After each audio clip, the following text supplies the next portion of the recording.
Today on Dr. Phil. Could you be making your child obese? We rated the refrigerator and kitchen of today's guest, and I want you to take a look at what we found. I would say 80% of the purchases are bad. You're giving her the foods that are poisoning her body. The top 3 mistakes parents make. Her drug of preference is food, and you're the dealers. This is what body fat is on your daughter.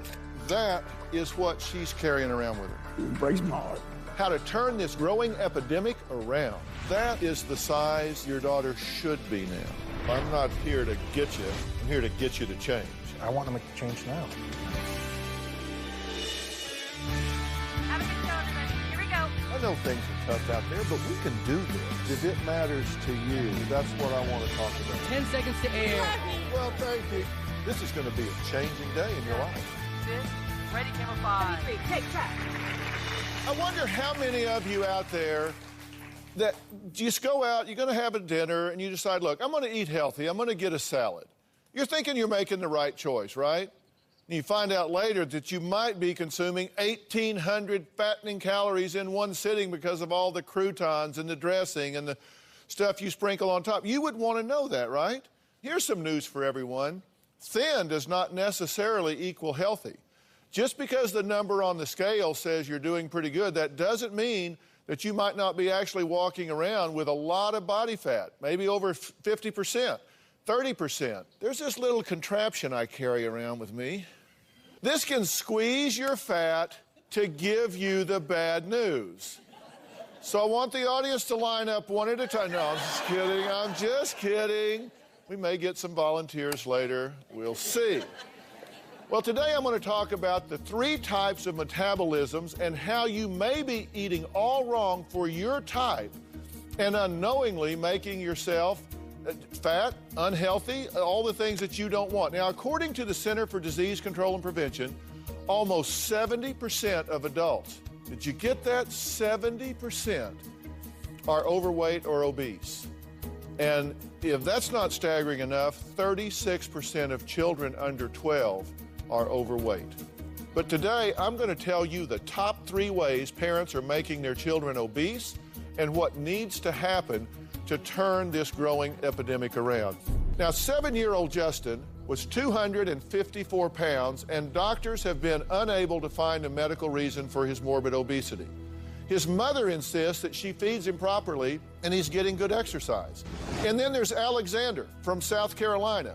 He reached 550 pounds at age 14. His mother was arrested and charged with unlawful neglect of a child for letting him become so obese. That is astounding to me, absolutely astounding. Now, Dr. Jim Sears is a pediatrician, and he is a host of the hit show The Doctors.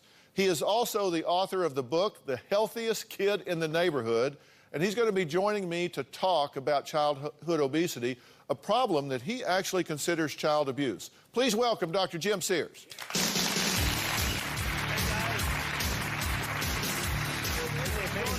How's it going? Good to see you. All right.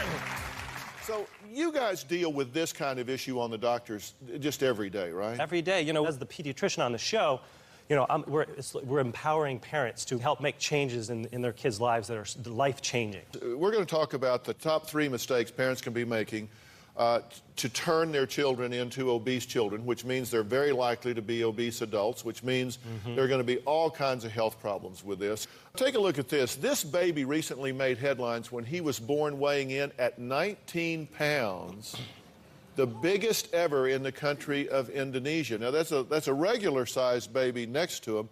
Does an overweight, large baby at birth predict problems as a toddler and as they grow up? Babies need to be fat. So the baby fat is good for the brain development. This is a little extreme. Too much is not good, and it sets the baby up to early heart disease, early diabetes, early asthma even, and early cancers. So you think what's happening to some of these kids I talked about earlier, you actually say that's child abuse? Right. If the parents aren't making the changes in the child's life that need to happen, that child is doomed to early death, early wheelchairs, early medication problems, early miserable life, and that is child abuse in my opinion. We're going to try to avoid that in a couple of situations today, or at least try to reverse it some. Enrique and Gina's daughter, Sarah, she's almost 80 pounds overweight and eats adult-sized portions of chicken or meat every night. Take a look.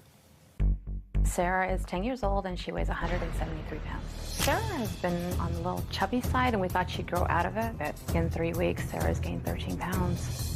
She's never full. When she comes home from school, it's always the same story.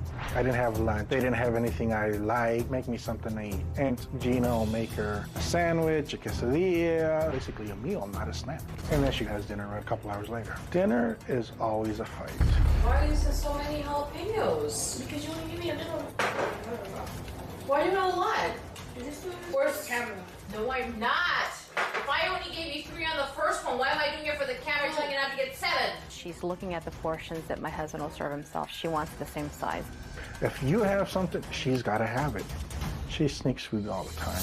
We'll go to the restaurant, she'll grab a couple of wings, and if she's done with one, she'll flick it underneath the chair so she can get more.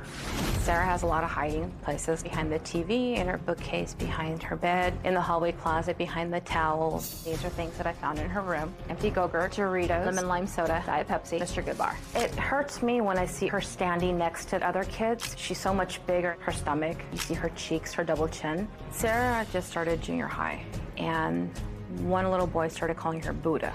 If we don't turn around now, it's not gonna get fixed at all. Well, Enrique and Gina point fingers at each other when it comes to their daughter's bad eating habits and weight. Take a look. My husband and I argue almost every day over the weight, over the food. Gina doesn't know how to say no. You hungry? Yeah. And I'll say you can't have sodas. I'll try to cut chips out. Gina, who does all the grocery shopping, will bring it right back into the house. I tell him you're the one that goes to buy the fast food, so it can't always just be me. Gina's quality time with Sarah is sitting down and watching a movie. And then, of course, if we're gonna watch a movie, we have to have popcorn. And she'll ask for it. Instead of saying no, I will give it to her. We have everything here to start a gym. But the treadmill has clothes on it. We've got exercise videos that are still in their original wrappers. There's no reason. If she wants to spend quality time with Sarah, pull out a video. In that moment, it sounds like a good idea. We're gonna do it, but we don't do it. We both know that Sarah overeats. We both know that we have bad eating habits. We should be able to change it. Well, Enrique and Gina are here. Let me just say, first off, and I want to be very, very clear about this. This is not about throwing the parents under the bus here. This is about solutions. I want us to come away from here today where you guys say, this was an intelligent conversation. I got some tools that I can use and some things that I can work with. Enrique, you think a big part of this problem is Gina. And that's correct. Because the majority of the food that we buy is always quick and easy. It's usually just a bunch of junk food, and that's what winds up being at home. Gina, why are you rolling your eyes when he says that? Because I think we're both at fault. I mean, we both go to the store, we both buy the fast food, so it's not just one person doing it. We're both, well, actually, the whole house is consuming that food. So it can't always just be me. Okay, but I want to be sure that we understand the gravity of what we're talking about here. Do you get that what's happening with your daughter is sealing her fate to a lifetime of ridicule socially, being set apart from her friends, from her peers, from health breaking down? So what we're talking about here is this is a child in your charge, and the choices you're making, whether your fault, everybody's fault, nobody's fault, whatever it is, you realize that what we're talking about here is your daughter's very life, the quality of her life and the length of her life. Correct. They're saying yes, but I don't believe them, because if they truly understood how much danger Sarah is in, I think they would have made the changes already. In general, 1 out of 2 people are going to get heart disease, but because of Sarah's extra weight, her risk is more than doubled, it's tripled. So pretty much she is guaranteed, unless you make changes, she will suffer a heart attack sometime in her life.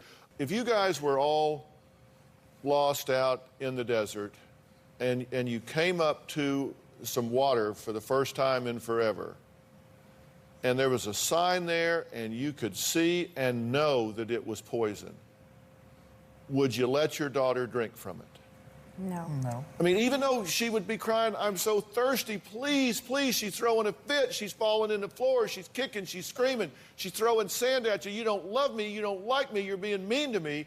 If you knew if she drinks from that, it could kill her, would you let her do it or would you drag her away from it? Drag her away from it. Is this any different, Dr. Sears? Not any different. You're doing this every day. In my house, there are no fights anymore because I tell my kids if they're hungry, yeah, you can have anything you want to eat in the pantry because it's all healthy stuff. There isn't a division between what the kids eat and the adults eat. Here's the thing. I said we're going to talk about the top 3 mistakes that parents make to create an obese child. And number 1 is shaping taste and the environment. And that's exactly what you're talking about. Kids aren't born with a preference for French fries and Twinkies. They have to learn that. And if they learn that, they can learn something else. And so they acquire this taste based on what's in the environment. We're going to go to break, but I want you to think about this. There is no time at which your daughter should be hungry, or you either. No. You should always have plenty to eat, but it's just the right things. We need to unlearn some things with her and relearn some things with her, and that means you guys are going to have to do this too. Now, next, I put one of my staff members, a very game staff member, in a fat suit with 80 pounds of extra weight on her. Now, that's what we're talking about here with Sarah. We're going to check on her when I come back, and I called in reinforcements to make a house call to see what was lurking in this family's kitchen, pantry, and refrigerator. We're going to talk about all that next.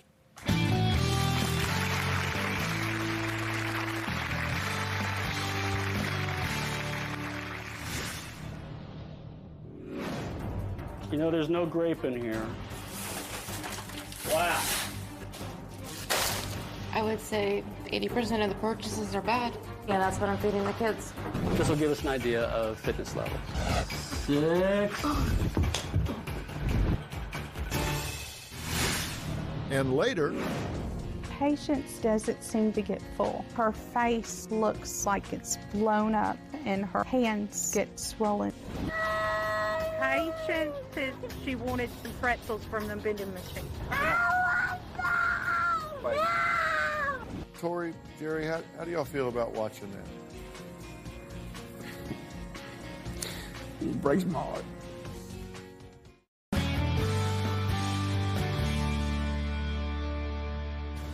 She doesn't know when to say no. I always tell her she eats with her eyes, not with her mouth. The biggest obstacle is getting her to say that's it and walk away. I'm full. Pizza. I have a slice, she wants a slice. If you have something, she's got to have it. It's a battle every dinner. Sometimes we just throw in the towel. We're just like, you know what? Just go ahead and have it. We don't want to fight about it. Today, I'm asking parents some tough questions about what they're feeding their children and are they making the healthiest choices. Now, before the show, we asked one of our staff members to wear body padding and weights to see what it was like to live the life of an overweight child. Now, she's carrying around an extra 80 pounds, just like Gina and Enrique's daughter, Sarah. Now, she, of course, is bigger and stronger, but Polly, stand up, if you will. In fact, why don't you walk up here just a second? Can you, here, let me take your hand. Okay. All right.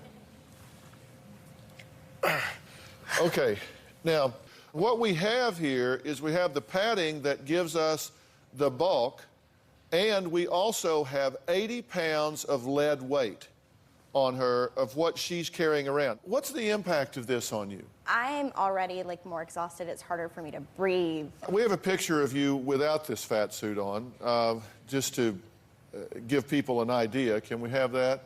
And this is Polly +8. Can you sit down on the floor? Okay. I now want you to get up.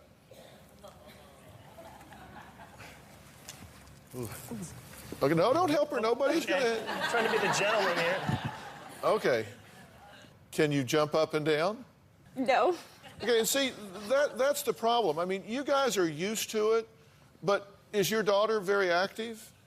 She's doing softball, but she's having difficulty with certain things. Yeah, she can't do the exercises, the conditioning that the softball does. If you have this extra weight, you don't feel like doing that. All this extra fat is metabolically active, and it kind of slows your brain down. It makes you not even want to exercise. All right, well, we're going to let you sit back down for right now, Okay. but we're going to talk to you some more in a little bit and see how you're doing. Now, I was not only concerned about Enrique and Gina's daughter, but what the entire family was eating. So I immediately called in one of the top nutritionists in the nation, Dr. Philip Golia, to make a house call and check things out. Take a look. Hi. I'm Dr. G. Hi, Dr. G. I'm here to invade your house. Dr. Phil sent me to come here and evaluate the situation and collect a few samples for him of some inappropriate foods. There's the fridge. Anything that says reduced fat is going to be high sugar. Wow. You have enough bread here to feed a football team. It's everything. I would say 80% of the purchases are bad. Yeah, that's what I'm feeding the kids. Concord grape. You know, there's no grape in here. We got 1, 2, 3, 4, 5, 6 bags. What do you think? Not good. I'm going to wrap up all these bags and I'm going to take them back to Dr. Phil. Next up is a fitness test. The fitness test is time. You ready? 2, 3. All right, done. You okay? Yeah. Breathing a little hard.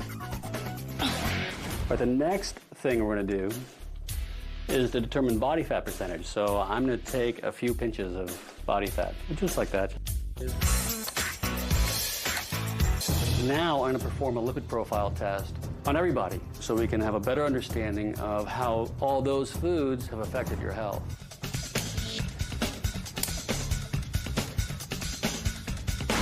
Well, we had quite the afternoon. I'm going to take all this information back to Dr. Phil. He and I are going to sit down and review it. And I'll see you all in a few days. Bye, gang. See you later. Family's in rough shape, but not unlike so much of America these days. Well, Dr. Philip Golia has been a nutritionist for over 20 years. Now, he's also the author of Turn Up the Heat, Unlock the Fat-Burning Power of Your Metabolism. And these are the kind of things that we were talking about. Yeah, we found a lot of it. You can't eat what's not there, right? That's Well, let's talk about some of the things that they should be eating, Doctor. Well, it's so important to eat foods that are primarily single-ingredient foods. We took out of your house so many foods that were multi-ingredient. If you take a look at these foods right here, there's primarily just one ingredient in all of them. One ingredient in shrimp, one ingredient in salmon, one ingredient in almonds, oatmeal, oat flakes, oat puffs. So many folks are concerned about the diet scenario and the need to reduce calories. But if you take away calories from a child, you don't provide them with an energy source to be fueled for the rest of the day. And then you stimulate these bingings and cravings like we've seen in Sarah. What do y'all think about what the doctor's saying here? Well, as he was taking stuff out, I knew a lot of it was bad, but some of the stuff that I thought was okay was bad as well. So just shopping in general, not doing a good job. Now, talk about the blood work that you did and these 3 different metabolic types. Enrique's fat and protein efficient. Okay, he so can't manage a carbohydrate to save his life. Okay, so you are fat and protein efficient. Okay, now that means what? He can process fats and proteins exceptionally well. But carbohydrates are like a gut bomb. How about Gina? Gina's dual. She requires a balance of nutrients. Some fat, some protein, some carbohydrate. A nice balance. But we are generally so scared of fats or carbohydrates, we create an imbalance. Okay, because we run from those, when in fact, if she has a balance, then her body's going to do a better job, because if the body is having to adapt to a lot of substances it doesn't like, then it's going to start hoarding fat in a survival mode, true? I want everybody to understand this is a big deal. Yeah, whenever your body has to adapt to something inappropriate that it would consider trauma or life-threatening, be it foods, a stressful day, your body will start to hoard fat to protect itself, because a gram of fat has twice as many calories in it as a gram of protein or carbohydrate. So that's the easiest way to hoard and keep things. Sarah's fat and protein efficient. Okay. The apple doesn't fall far from the tree. So when she eats these carbohydrates, which this table is full of, she can't process this. And because her body's trying to adapt to it, she starts hoarding fat. Now, the number 2 mistake that parents make is modeling. She says, I want to eat what daddy's eating. You've got to model this properly. We've got to change this environment internally, and you two have to say, I'm going to become a picture of health. I'm going to exercise. I'm going to eat right. I'm going to tell myself no. I'm going to stop hiding stuff around the house, because you sneak food around, right? Because you don't want her to see it, because you don't want to be a bad model. You sneak food around, right? So both of you are doing that, and what's she doing? She's copying what we're She's doing. sneaking food around and hiding it. So who are you hiding it from? We all know everybody's doing it. Next, we're going to see what the future could look like for Sarah if her parents can agree that she's had enough of this and put her in a proper environment with proper modeling. We'll be right back.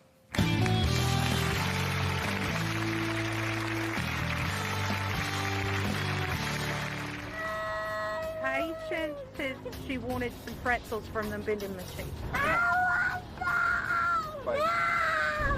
What we have here is about how much body fat is on your daughter right now, which is about half of her body. It sends you to an early grave.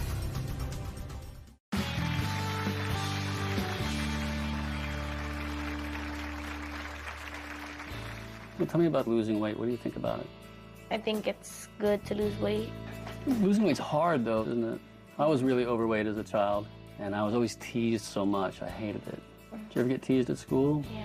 What do they say? Only one person teased me, and he always calls me Buddha. If you had this idea of how you'd like to look and feel, what would that be? I'd like to look like skinny like everybody else, because I see really cute clothes and they don't fit. I get mad. Do you think you could almost kind of be a spokesperson for other people?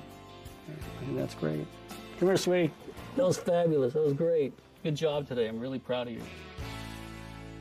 That was the doctor sitting down with Sarah to talk about her weight. Now, Sarah is 10 years old, 173 pounds. Gina and Enrique's daughter is carrying over 80 pounds on her 10-year-old body every day.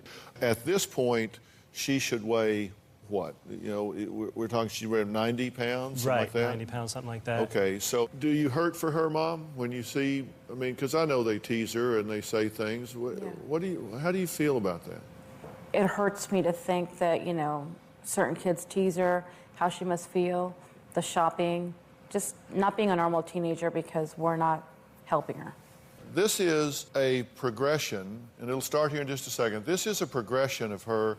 This is where she is, and we've done a computer progression of what she will look like at a normal weight. So let's roll this. That is the size your daughter should be now. But you guys have to be willing to say, you know what? I'm the mother, I'm the father, I buy the food, I prepare the food, I present the food. So I am in control. I am the gatekeeper. It's like her drug of preference is food, and you're the dealers. And so you're the ones that do it. And is she going to whine? For a while. Is she going to fight? For a while.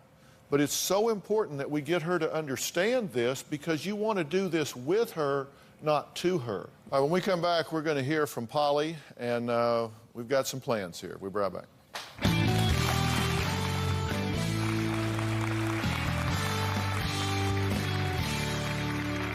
Patience, give me the banana. You don't need no more.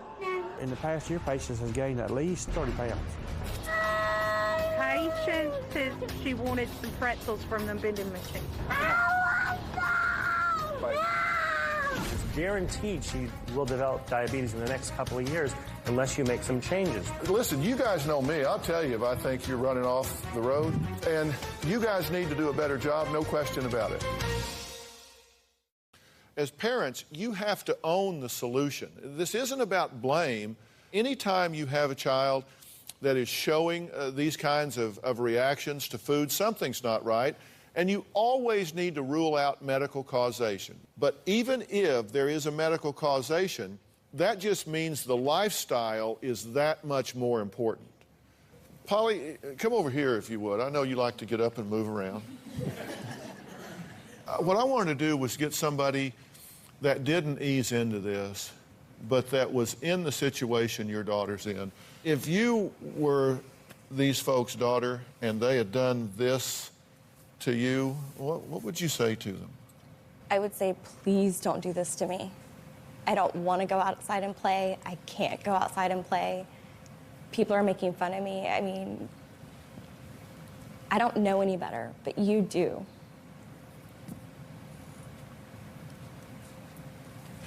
What do you think she's missing in her life at this point? she's missing being a part of the world. That's the biggest thing. I mean, for me growing up, if I wasn't outside, then I was a sleeper at school. And I can't imagine what she must feel every day not having that energy. It shouldn't be this way, but our body image and our self-image are tied together. If you're not feeling good about the way you look, then you don't feel good about who you are. Now, we're going to help you out with this. There is an organization called Bistro MD. It's the best meal delivery program. It's developed by doctors that specialize in weight loss, and they do it based on your science. And we've talked to them, and they're going to provide your entire family a year of proper meals delivered to your house every day. Every day. They're going to do this until you reach your weight loss goals. Also for Sarah, there's something called New Image Camps. And they heard about Sarah's story and they wanted to help. So they're going to give her an 8-week stay at Camp Pocono Trails, which is a weight loss camp for kids 7 to 19. Now, she's going to have access to a lake, climbing wall, tennis courts, basketball, soccer fields, dance, yoga, workout room, and it is very, very active. And we would just like to make that as a gift for Sarah to go to camp for 8 weeks.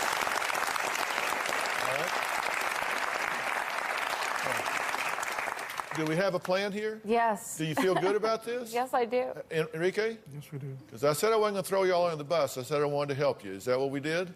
Yes, you did. All right. Next, we're going to meet the parents of a 5-year-old girl who is already tipping the scales at 92 pounds.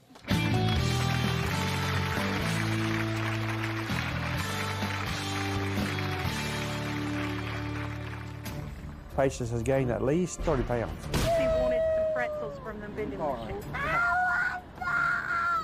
Her face looks like it's blown up and her hands get swollen.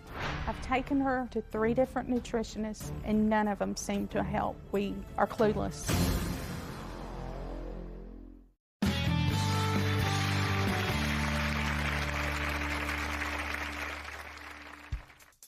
I've recently lost 100 pounds. I did Jay's Ultimate Weight Loss Solution for Teens. You have to make the changes little by little. I weighed 315 pounds, and these pants, I can't even fit them in the screen. They're half of me now. Your book inspired me so much. I have a paper clip in it right now because I was just actually going to make something from this book. To see that I can maybe help the parents of the kids out there that were obese. If you want it bad enough, it won't be hard at all. Well, today we're talking about the top 3 mistakes parents make to cause their children to be obese and how it is never too late to turn it around. Now, we just heard from Maylene, who was an overweight child and in the past year has lost 100 pounds. So congratulations, Maylene. I mean, what a great job in doing that, and keep it up. Now, Tori says her 5-year-old daughter, Patience, gained 40 pounds in the last 2 years and now feels punished when they refuse her food demands. Take a look. Patience, give me the banana. You don't need no more. In the past year, Patience has gained at least 30 pounds. Patience says she wanted some pretzels from the vending machine. Patience doesn't seem to get full. Her face looks like it's blown up and her hands get swollen. Shopping for Patience is heartbreaking and stressful. Ladies, extra large for a 5-year-old. Patience does eat healthy. This is low-fat crackers for snacks. She gets plenty of exercise. Patience still has her training wheels due to her weight. Do you like riding your bike? Yes, I do. I've taken her to 3 different nutritionists and none of them seem to help. We are clueless. She's so big that I can't hold her in the position I want to hold her in. My biggest fear, if we don't get control of this, Patience will not live the life that she's meant to have. I want her to be healthy and happy and not be affected by her weight. Tori, Jerry, how do y'all feel about watching that? It breaks my heart. Why do you think it's happening? That's the reason we came to visit today. If we're feeding her wrong, we'd like to know. I think that maybe it's thyroid, insulin level. I'm not sure. I'm not a doctor. What do you see here, Dr. Sears? And that's why it was really important to go to the doctor. And you guys have done everything right so far. And I looked through your daughter's medical records very thoroughly. And yeah, her thyroid levels were normal. Her blood sugar levels were normal. But you mentioned her insulin levels. And that's one thing they uncovered. And what that's called is, it's called insulin resistance. Her body has lost the ability to process sugar. So she eats what might seem to be a normal American meal, and all those carbs can't get into the cells anymore, so they just go to storage. They don't get used for energy anymore. And that's a process that's what's happening is the pancreas is having to secrete more insulin than normal to get that sugar into the cells. And it's a cycle that keeps going more and more. And pretty soon, the pancreas is going to get burned out. It's going to get tired of making all that insulin, and then she's going to develop diabetes. It's guaranteed she will develop diabetes in the next couple of years unless you make some changes. Now, I actually experienced this myself. Most people that are 50, 60 pounds overweight probably have some degree of insulin resistance. I tried cutting my sugar in half. It was still too much. I had to go way down on the carbs to help my body regain the ability to burn the carbs. And we ask you for a list of foods. Cheerios, pizza, chocolate chip cookies, pizza rolls, yogurt, goldfish crackers, shrimp, oatmeal, frozen food, cupcake, shredded wheat, drinkable yogurt, taco, low-carb tortilla, salad with ranch dressing, lean beef, tomatoes, spaghetti, cheese, corn grapes. These are things that a normal child could eat some of these things from time to time, and it wouldn't be a problem. If she has some Cheerios in the morning, that's no big deal. But if she has something biochemically that causes her to convert any and all of this to sugar and store it, what a child that didn't have that issue, they would just eat it and just blow right on. She can take it and convert it and store it, which is so unfair for her. But that's probably what's happening here with the insulin problem. That's exactly what happens, and that's why she says she's always hungry, because her brain isn't getting the signals that she's full. It's very clear that something is happening where there's a satiety center in the brain that tells you when you're satiated, when you're full. Right. And it should be very clear that that message is not being received by her. That's what I'm thinking. Which can happen with the insulin problem. Sure, and in a normal person, it takes about 20 minutes for the message to get from the stomach to the brain. That's why I tell parents, after you eat your first serving, take a break, go for a walk, do something before you get your seconds. In patients, it's probably taking a lot longer, or that signal's never even getting there. That's what my main question is. Could it be something that's not connected? I think it's a smart question. I do, and I think you're right to ask it, and I do think something's happening there. But here's the thing: it may be the cause of her problem, or it may be an effect of the problem. But we know this: if we can get the weight down, doctor, then we're going to start seeing a return to health in these labs, right? And it's got to be stepped. You just can't throw her into a higher fat food program and completely reduce her carbohydrates. You've got to make these 10 or 12% shifts about every 7 days as metabolism starts to change. Otherwise, she just can't follow it. You couldn't follow it. I couldn't follow it. You got to phase her in so her body has a chance to reset the dial. We always talk about body fat. You talk about if you've gained weight or something, but it's the muscle in the body that's the furnace. This is what burns things up. And when you're made up of a high percentage of body fat, in fact, I have an example. Let me have this out here, because I think people sometimes don't think about this as graphically as it is. What we have here, we weighed this out, and this is what body fat is on your daughter right now. And that means the furnace is trying to service all of this, and it can't do it. You two stand up so you can see what we're talking about here. This is about 40 pounds. Your daughter, right now, we would have to add all of this. So that is what she's carrying around, but we're not done yet. We have to add the rest of it as well. Under the skin, It's actually secreting hormones and other substances that make you not want to exercise, that makes you want to keep eating. And we've got to get that insulin sensitivity back, or you're never going to get the signal to the brain, and the little girl's going to think she's starving the more she's eating. And that's so unfair for a child, because all she knows is what she's feeling.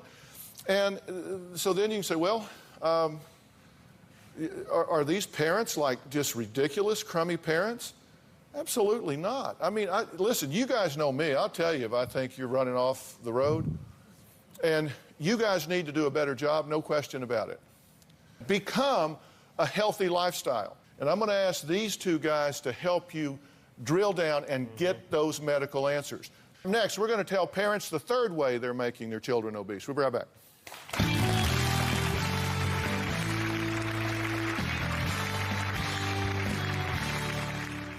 Now, Tori and Jerry are worried about their daughter, who is 92 pounds at only 5 years of age, and worried they should be. We've talked about the risk, and diabetes is certainly in the future here if we don't turn this around. What do these people need to do to get answers? I think for a patient, she needs to have a local doctor that understands, it's probably a specialist, an endocrinologist that deals with diabetes with kids. And I know you've seen one, but we're going to make sure you get one that gives you the right answers. Sometimes it's awful easy to say, I wish they would find something, because then it would make sense to us. You don't want them to find anything. You want them to say, look, she's healthy, she's just eating too much. And let's face it, if there is something wrong, all that means is that the lifestyle is more important than it was even before. And you need to stop weighing her, and you need to do it when you go to the doctor, but she needs to see that there is a whole plan going on with you guys, that this family has shifted gears, and she just participates in it. You want to get a lifestyle here. If nothing is broken, then let's at least figure out what her type is so we know what she handles best and what she doesn't handle. The third mistake that parents make is they put their kids on diets and they overfeed. You cannot put children on diets. Find something your child likes to do, whether it's cheerleading, dance, or gymnastics, and let her get into that with all her heart and say, okay, these are gymnastics foods, these are the good foods. And she's very young, so at this point you kind of have to do it for her, but she can learn and acquire these tastes. And I'm going to ask these gentlemen to talk with y'all backstage a little bit and talk about the first steps we need to take here. I don't think you guys are just sitting there while your child's eating tons and tons of candy. There's something going on. We need to figure out what it is. I just want to make one thing clear. As far as the cookies and things, it's not like an everyday thing. That's why I said, for most kids, eating these things on the occasional basis that she does would not be a problem. But for her, it has been a problem. We talked to Bistro MD about you guys as well. And they're going to give this entire family food delivery for however long it takes to reach these weight loss goals, okay?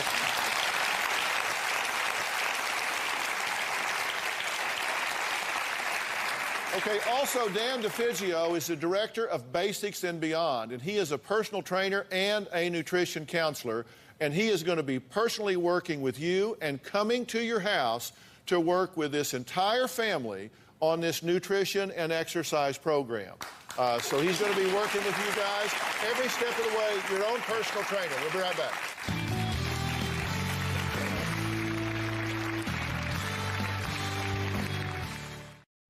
I'd like to thank all of my guests today, including Dr. Jim Sears. His book is Healthiest Kid in the Neighborhood, and Dr. Philip Guglia, author of the book Turn Up the Heat. And all of those answers that we were talking to the good doctor about that you need to ask about your own lab work or get it out and look at it, we're going to put that on the website so you can walk them right through it.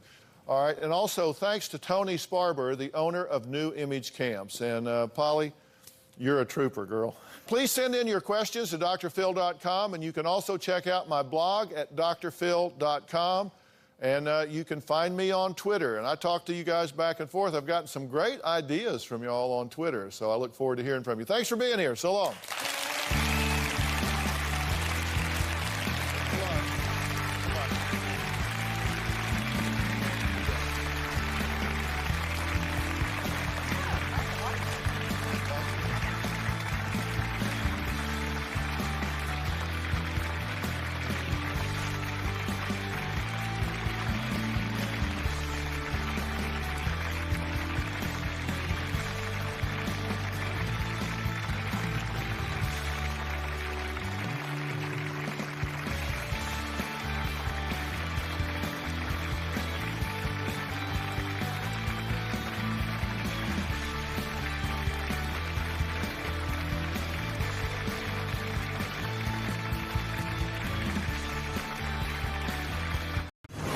Today on Dr. Phil, she chose drugs over her kids. It's always been me. And lost custody. I would love for my children to give me a second chance. What happens The last time you saw him, he was 5 years old. He is now 20. when she reunites with her son? I don't want any connection. I feel like I got set up here. You're here with Dylan for the first time in 15 years. And what you want to say is, I got set up. Plus, I don't know what to do anymore. a young mother addicted to heroin. She overdosed 5 days ago. Her family desperate for help. She gave birth to an addicted baby.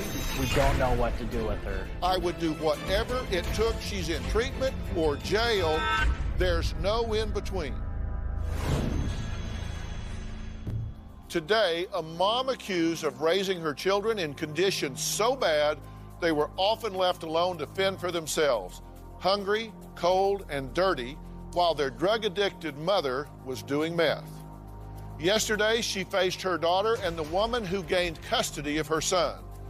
It was not exactly a happy reunion. Take a look at what happened. When the kids were young, I got hooked on drugs. My mom was getting high, and if she was not getting high, she was sleeping. She didn't mother these children. Lindsay was 10 years old, and she was Bobby Lynn's acting mother. She would steal milk from the local little gas station. So you were stealing stuff when you were little? Yeah. Well, that's just great. Seriously, Barbara? The children had no This doesn't have to Stay do out of with it, me. Patty. You've done enough already. This You was have done my enough. son that you screwed up. Your son? Yes, my son. He's not your son. Did you give birth to him? A dog can give birth. Lindsay had it in her mind that she wanted to go to foster care. So I finally was fed up with it, and I placed her there voluntarily. My son, Bobby Lynn, went to live with his aunt. I had to do something. She claims that I forced them to eat dog food. What little toddlers don't get into the dog food bowl on the kitchen floor? I raised 3 other children, and they never ate dog food, believe me. Robin and I raised 2 boys, and they never had any Alpo. When Bobby Lynn came to live with us, he chose to change his name to Dylan. He didn't want anything to remind him of his previous life. He was a very troubled child. His entire existence revolved around violence. Since when is it abuse if you spank your child? Well, if you're a zoned-out drug addict and you're leaving marks on him, that would be win. There was good. There was a lot of good. It wasn't all bad. You are defensive and belligerent and illogical and trying to make sense out of nonsense. I'm very nervous. I'm about to meet my son. It's been 15 years, and I feel scared. I'm afraid he might not forgive me.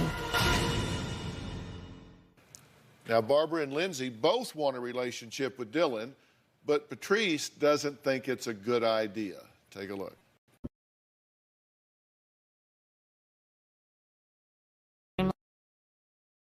Protective of him. I protected him because I knew the things that were going on with Barbara were not okay. I think he's angry at me because I wasn't the best mother. I feel that it's important for Bobby Lynn to understand that his sister and I both have always loved him. We have always wanted him in our life. I don't know what to say to him. I want to tell him I'm sorry. I just didn't mean for things to turn out this way. Well, it's been nearly 15 years since Barbara and Lindsay have seen Dylan. And listen, let's talk about this for a minute. So the last time you saw him, he was 5. Mm-hmm. And one of the things Actual visit we had was when he was 5. She brought him to visit me. Yeah, and there were caretaker records that were part of this court proceeding, right? And in those...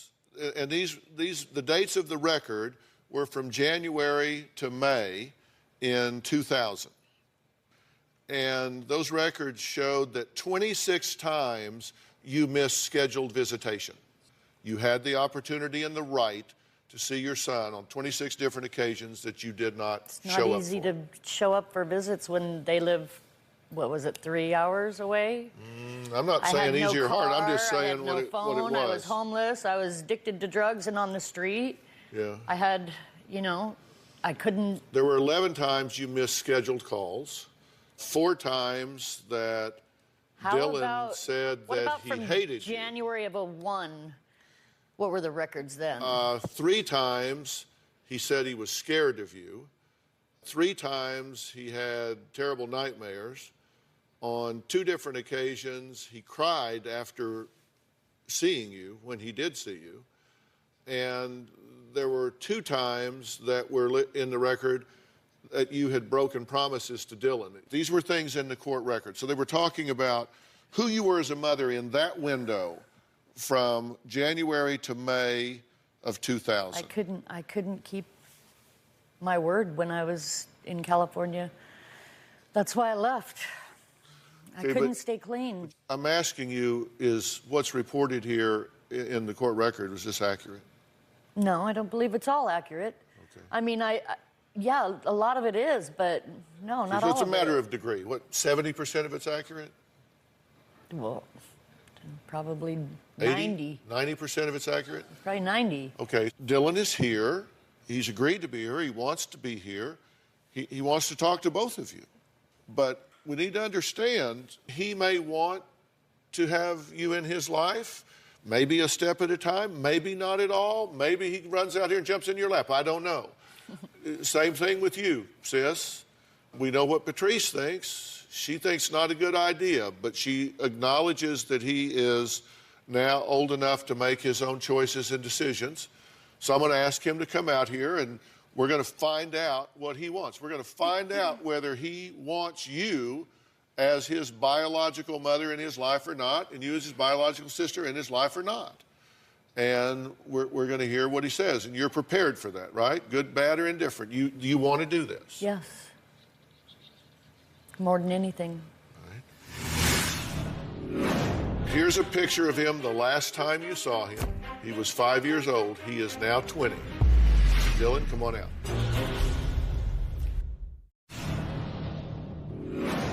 I would love for my children to give me a second chance. Barbara's motive in pursuing a relationship with Dylan, she's always portrayed herself as the victim. It's always been me, me, me, me. I'm the victim. What about Dylan? Barbara has been waiting for the day when she would come face to face with the young man she gave birth to.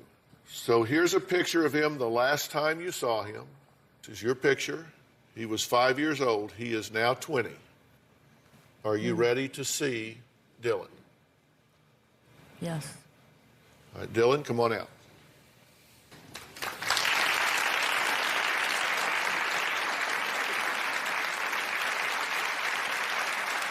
How you doing, man? All right.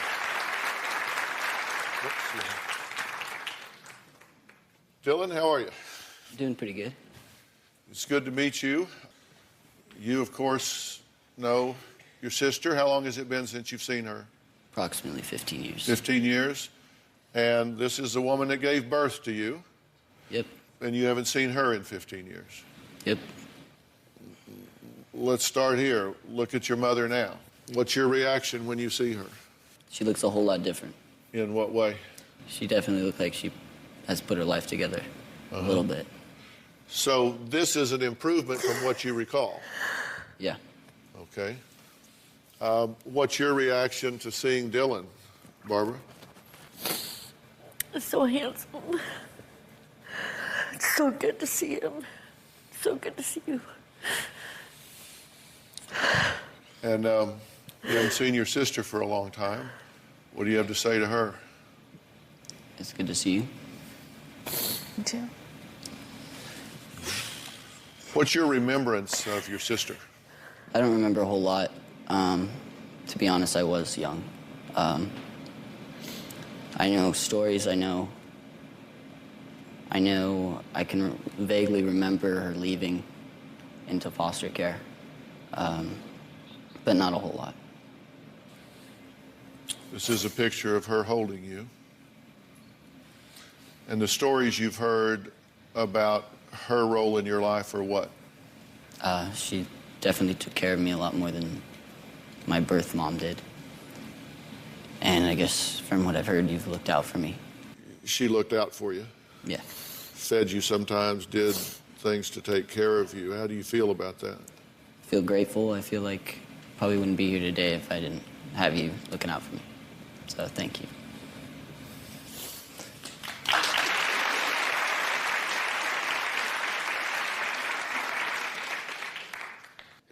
I want to ask you about Barbara here in just a minute, but first, you have been raised by Patrice. Yeah. Is this the woman that you consider to be your mother? Correct. And tell me how you're doing. What's going on with you? Right now, I'm doing pretty good. Just trying to be as successful as I can be. You know, I'm in college right now. I'm a student athlete. So you went to school, you went to high school, you finished? Yeah. How'd you do? Graduated with a 3.0, got my way to university, and from there, kind of just been cruising along. And you're a student athlete? Yeah. What's your sport? I'm a cross-country track runner. Oh, God.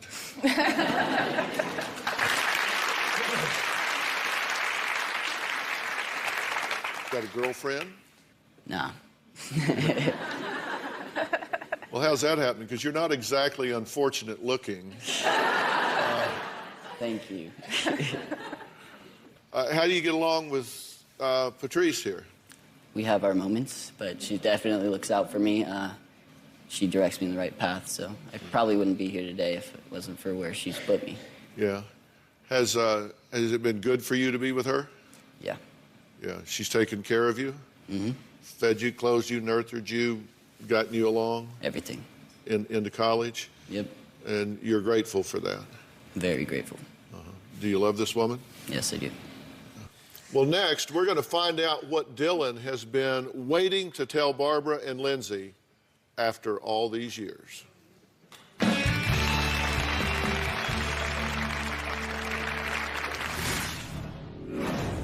When I was born, my name was Bobby Lynn. When I was adopted, I changed my name to Dylan. The fact that Barbara and Lindsay still refer to me as Bobby Lynn just makes me feel like they're stuck in the past and haven't really moved on. In my mind, my name is Dylan. It's always gonna be Dylan. Bobby Lynn was someone that I said goodbye to like 15 years ago. I'm angry at Barbara because she put me in so many bad situations.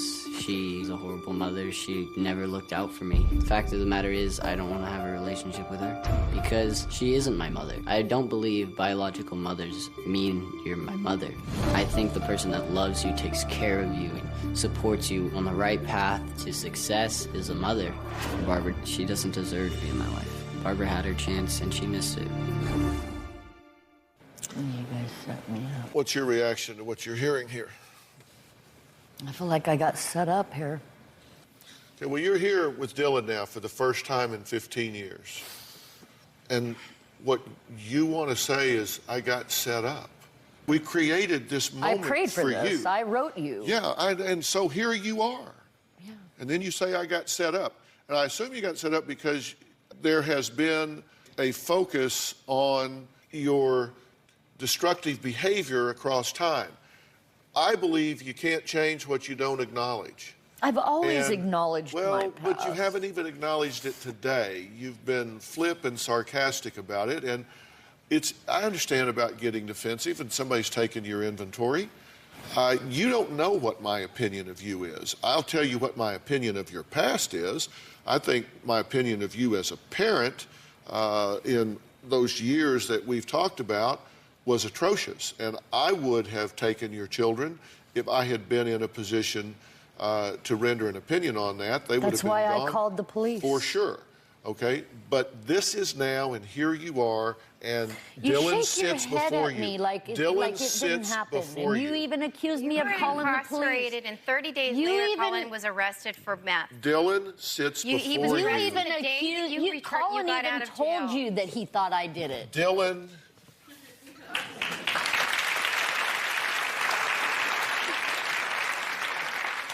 Dylan sits before you now for the first time in 15 years, and you want to spend your time arguing with the woman who raised him and shaped him into the young man that sits here today. She did a good What job. you should be doing is saying thank you for doing my job, for stepping in and Well, that's what I helping wanted this to young say. man Look at this young man that sits in front of you today.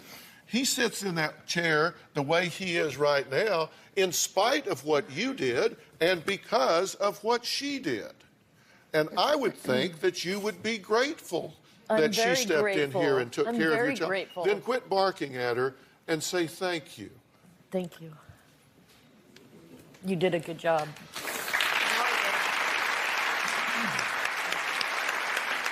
He's the evidence that my husband and I made the right decisions in raising him. But you turned him away from his family. He's got other family. Why did you turn everybody away? We are his family. You're not his only family. He has other family, and you should have kept him in touch with them. We had no legal obligation to have you in his life. He has aunts and uncles and cousins and nieces and nephews. Dylan also has a him message from all of that. for Lindsay. Take a look at this. As a mother, you should know. I appreciate the fact that Lindsay has reached out to me and she tried to make a connection, but she just needs to understand where I'm at. It would just feel weird to have a relationship with Lindsay because she feels like a stranger to me. I'm sorry that you want to have a relationship with me and I don't. However, I thank you for looking out for me when I was younger. At this point, I just want to close the door with having a relationship with Barbara and Lindsay. I just want to feel like it never happened. What's your reaction to what Dylan just had to say on the tape? I can relate. I support you, whatever you choose to do, and the door will just always be open. I'll always.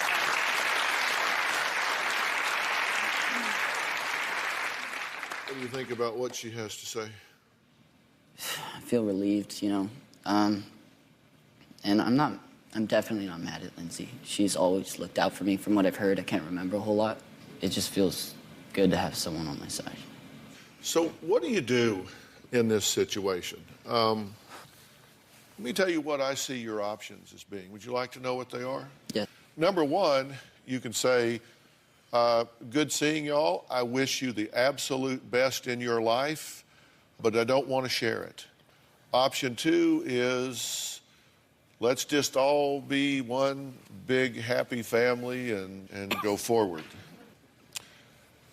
And then there is a third. And the third is that you decide that you will take this a micro step at a time and put up some very clear boundaries that say, I do not want you to bring your drama into my life. Because you need to be selfish in your own behalf here. You don't owe her anything. As of right now, I don't want any connection. I don't want any part of my past. I'm looking at the future. Of course. And that's...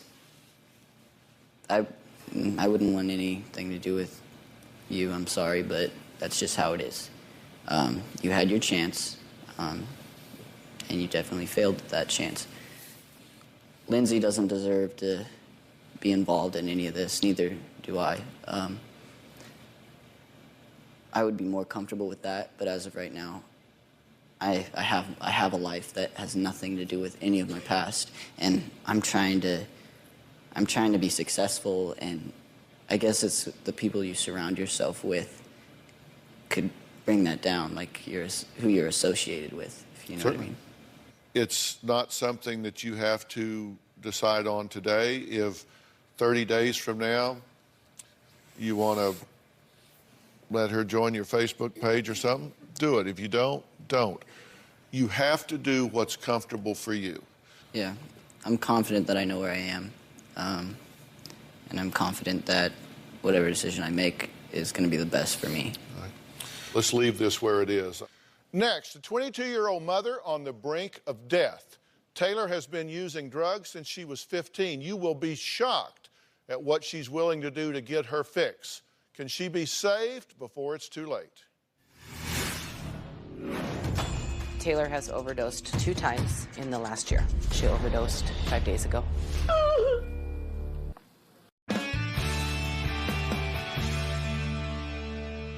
I take every show I do very seriously, but today we are literally hoping to save a life. The life of 22-year-old mother Taylor, who overdosed for a second time just a week ago. When I say overdosed, I'm saying overdosed to the point that she had to be resuscitated, CPR, or she was dead. This is Taylor in the hospital after narrowly escaping death. Call me. Yes, I'm doing it. Okay.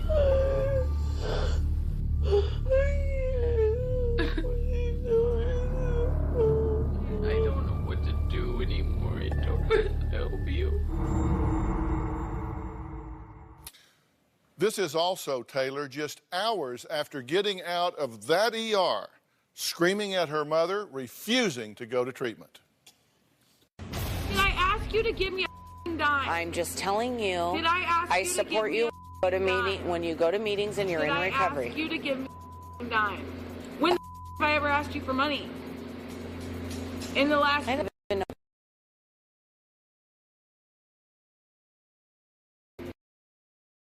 Well, You make I me feel like I'm understand not that. worthy of love treatment. When the has it ever helped me? Now, that's the same girl that just hours before was on oxygen, just coming back to life. Now, how did this beautiful, vibrant young woman end up like this? My daughter, Taylor, is a homeless drug addict. Taylor's drug of choice is heroin. She also does meth. She shoots it up. Taylor's life has spiraled out of control. Taylor is a thief. She was arrested 2 weeks ago, living in a motel with a boyfriend, and they were robbing homes. Taylor has overdosed 2 times in the last year. She overdosed 5 days ago. Don't cry.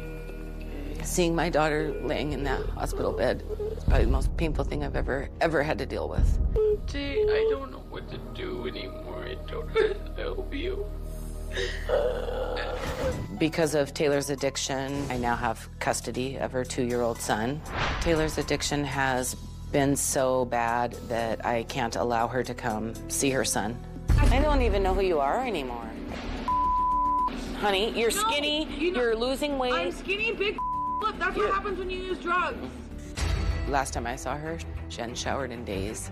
I have a fear that she's prostituting. I know that my daughter's near death because consequences don't seem to matter anymore.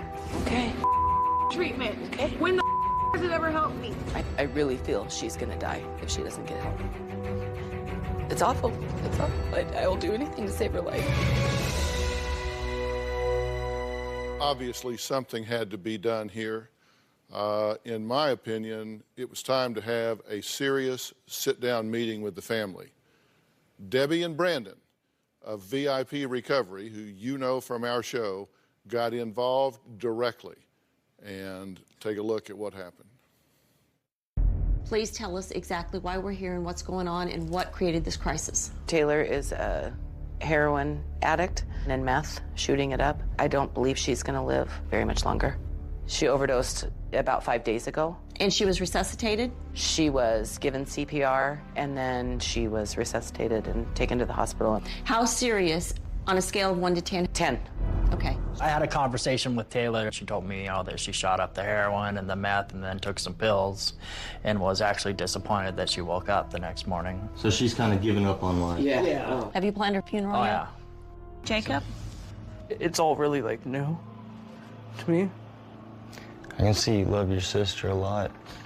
Are you scared she's gonna die? Yeah. I'm the father of Taylor's son. I'm worried that our son will grow up without a mother. You're gonna be a huge part in helping her get through this, as you all will be. We're fighting for her life here. We will give you directions. We'll be here to support you. We're here to intervene, do an extraction, and get her to Dr. Phil so that he can give her the help she desperately needs to save her life. She is on the way. Yeah, it's time. Go. Okay. Okay, well, I'm here with Shannon, who is a biological mother, and John, who is the biological father. Now, Taylor's grandparents, Doug, Cheryl, and Phyllis, are also here today. They're down in the front row. I'm glad you guys are here. Jacob, Taylor's younger brother, is also here. So, Jacob, I'm glad you're here.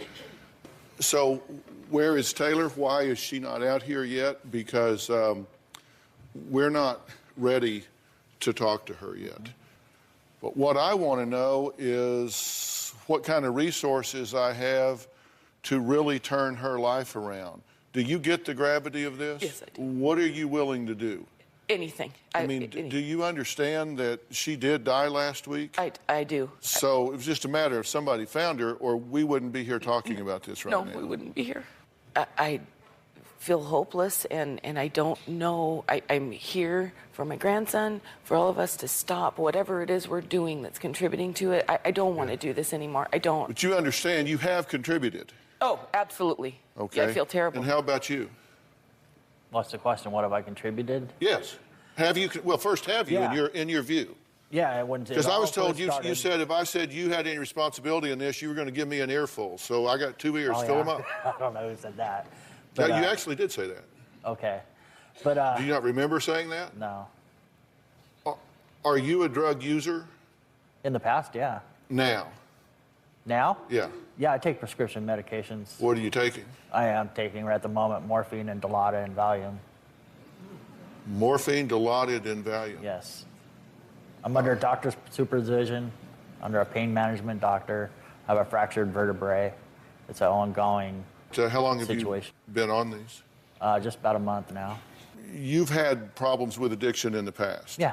Have you given her any drugs? No. What about yesterday? Okay, yesterday you guys said she needed something. She was going through withdrawals and refusing to get on a plane. Right. So I suggested that the two of you go in a room and make a decision about what you were going to do. When I confronted you about that last night when we arrived here, because by her behaviors, I could tell she was prancing through the airport. Right. There was nothing wrong with this girl. She was not withdrawing. And you said you gave her 90 milligrams of morphine, extended release. She slept like a baby through the night, didn't she? Yes, she did. I was very concerned about her. I really feel kind of thrown under this bus because I told them that I was not wanting to do this to begin with. Not wanting to do what? To give her anything. Right. And I guess maybe I assumed that they thought that I should give her something to get her through the withdrawals of getting here, and I was not given any kind of guidance on doing anything. Debbie is a psychiatric nurse, and she is not going to tell you to go give your daughter 90 milligrams of time But she's not release telling morphine. me not to either.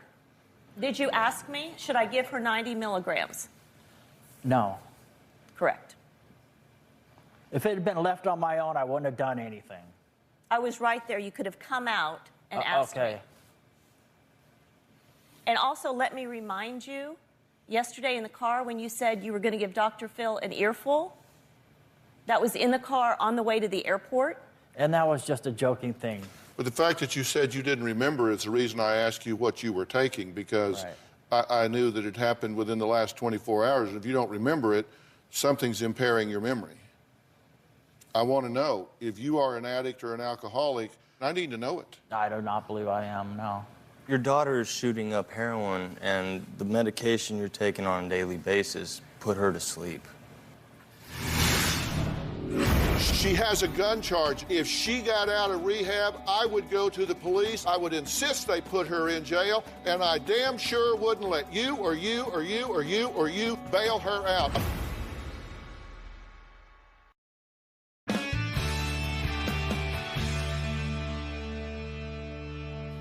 People are pointing their finger at Phyllis some, saying that Phyllis is an enabler here. Phyllis, is she living with you? No, she's not living with me. But she comes there and stays some. Periodically, but not that often. Mm-hmm. Why do you say that you think she enables your daughter, along with you and your husband? She'll call, Taylor will call in the middle of the night with nowhere to go, and Phyllis has called me and said, should I go pick her up? I don't know what to do, or should I pay for the hotel? And we've had discussions about that. And what do you I've say said no. when she I asks said you no. In the last year, I've really, really worked hard at not, at not enabling, not giving money, not doing that. And you're saying she does it anyway. And yes, she has done it anyway. And then, you know, I feel like I've done a lot of trying to get help, I haven't got everybody else on board so we can all be on the same page and learn that we're doing the wrong things. Like, I really don't want to do the wrong things, Dr. Phil. Have you made mistakes here? Have you done more for her than you should? Yes, I have probably. I have. And it's difficult. I mean, it's your grandchild. It is. I don't think there's that many times, but I definitely have. I guess I was probably just denying it. Wow. She gave birth to an addicted baby. And how can we be in denial and it's not serious? We have epically failed at everything we have done at raising her and doing the right thing for her. But at this point, we don't know what to do with her. We both would do anything we possibly could do to help her out. But we don't have the slightest clue on what that is. Well, step one is you need to get off all those drugs. All right. I'm telling you. You may not be an addict in terms of the definition of going and buying street drugs and going to drug houses and smoking black tar heroin and that sort of stuff. But if you are on Dilaudid and morphine and Valium and you're taking those things every day and you've had this problem for 10 years and you're getting this stuff from a pain clinic, you got a problem. And that ain't good for you, and it certainly doesn't prepare you to be there for her. You are my last hope. I have exhausted every resource in the last year, turned over every corner, and I don't know. You're the only one I thought I could get everyone together to help us all, so it isn't this vicious cycle that we keep doing. And she's going to die as a result of all of it. Here's my concern about what's going to happen. This is Ben Levinson. He is the founder and chairman of the board of the Origins Recovery Center and Hannah's House. This is a dual diagnosis treatment center where they deal with the psychological aspects that coexist with the drug addiction. Ben, grade my paper here, because here's exactly what's going to happen. I can write you the letters that she's going to send you from treatment. She's going to say, oh my God, these people are horrible. You need to come get me. This is not the answer. There's more drugs in here than there is on the street. You need to come and get me. And my concern is what you're going to do when you get that letter. Every client sends that letter because at some point during the treatment process, everything that we do absolutely threatens the existence of addiction, and it makes a last gasp for its life. My attitude is you never, ever surrender to the disease. She has a gun charge. If she got out of rehab, I would go to the police. I would insist they enforce that. I would insist they put her in jail, and I damn sure wouldn't let you or you or you or you or you bail her out. I would do whatever it took. She's in treatment or jail. Yep. There's no in between. It's just that simple. Yes. So the question is, do you have the guts to put your daughter in prison if that's what it takes? Do you have the guts to put your daughter in prison if that's what it takes? You use whatever leverage you have. So she has to understand, you know what? These old sons of bitches are serious this time. Yes. Look, let's take a break. Interventionist Debbie and Brandon went to extract Taylor and bring her here to me. Were they successful? We're going to find out what happened when we come back.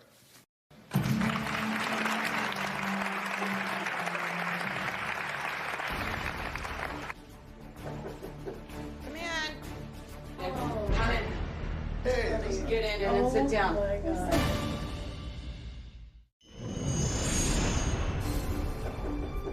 Come in. Come on in. Come on. Get in and sit down. Come on. So, Taylor, why do you think we're here? Because I'm a drug addict. I'm not trying to be on TV. Like, that's not going to happen. I'm not going to air my dirty laundry on TV. We all understand this isn't how you planned on spending your day, but you do acknowledge that, you do have a problem with heroin, correct? I know that. And did something just recently happen that might have scared you a little bit? Yeah, I overdosed. You overdosed on heroin and meth. Did you have to go to the hospital for that? Yeah. Did you almost die? Yeah. I was addicted to the same thing.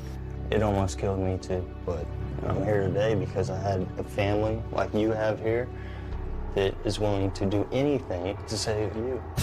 You need help, Taylor. You there? Yeah. You hear me? Yes. Honey, I love you. I want you to be in Ethan's life. I don't want to go to the hospital anymore when you call and see that number come up. I don't. I can't. I miss the Taylor that used to be the smile on your face. Just let somebody help you be happy. Would you do it even for your grandpa? Please? I miss you, Taylor. I hate not seeing you anymore.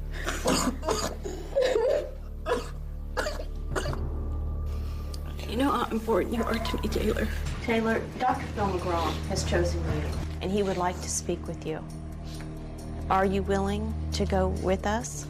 Right now? Right now. Right now. Right now. She said she would come, at least this far. Yeah. Taylor, come on out.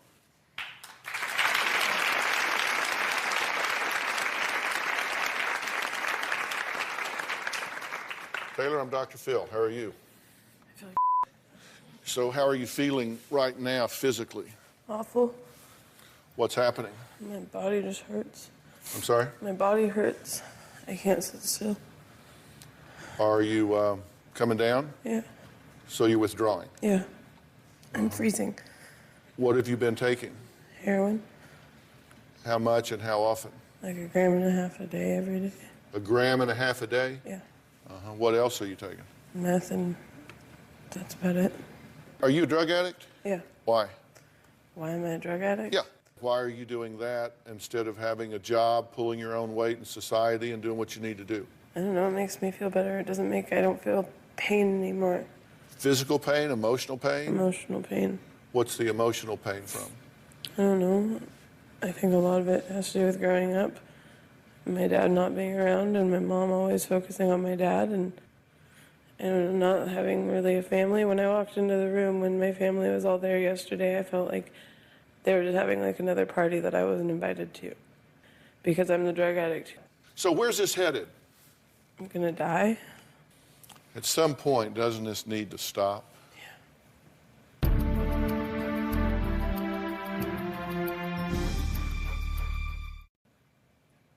Doesn't this need to stop?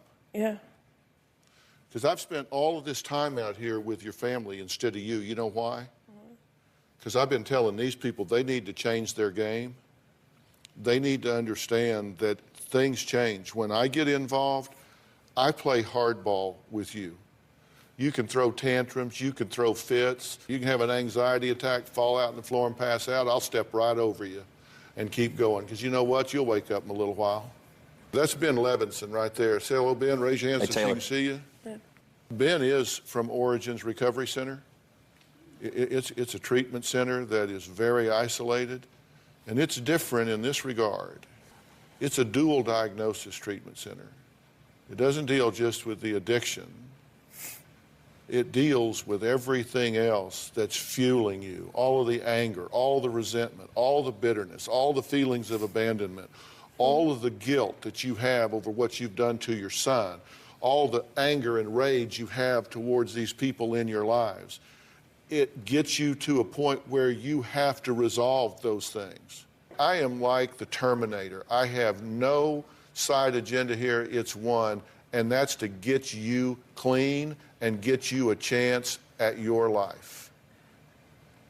Do you want in this world? Yeah.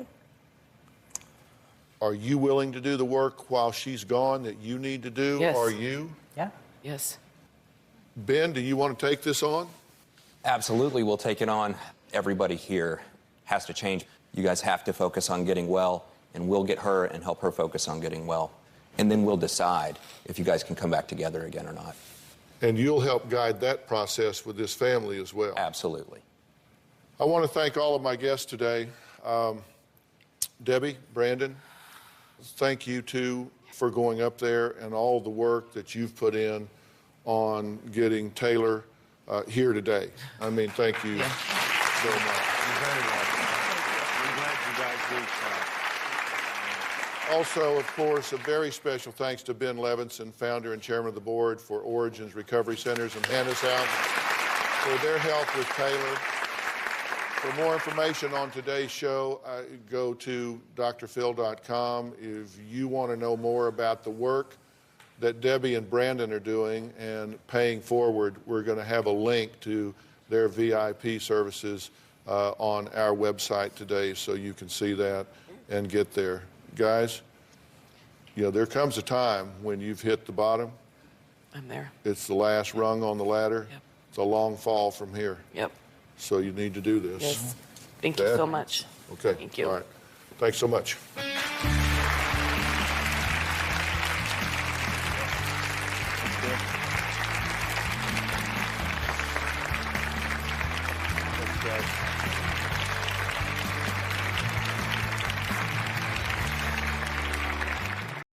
Today on Dr. Phil. I posted an ad stating that we wanted to adopt a baby. A woman named Annette answered it, and she had twins. They were excited to be parents. I just want to hold my babies for the first time. Monica has become obsessed with the cribs, the clothes, the strollers. $35,000 to $40,000 in preparing for the baby. But a good friend had a bad feeling. A lot of things about the adoption do not add up in my mind. You think she's being scammed? I do. Well, the birth mother, Danette, is here. Where are the newborn twins? You've seen these pictures, but you've not touched those babies. No. So let's just talk turkey here. Is she ever going to touch those babies? Let's do it. Have a good show, everybody. Here we go. I hate to see people suffering, and you've heard long enough. Stand by, Dr. Phil. I'm going to get you the help that you need. In 5, 4, This is going to be a changing day in your life.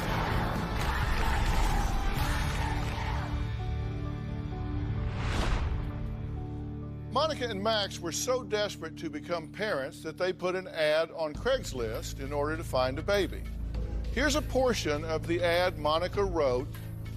My husband and I are a loving family and looking to adopt.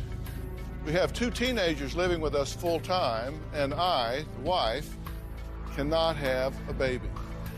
Please, if you are a woman looking to adopt out your beautiful baby, please contact us.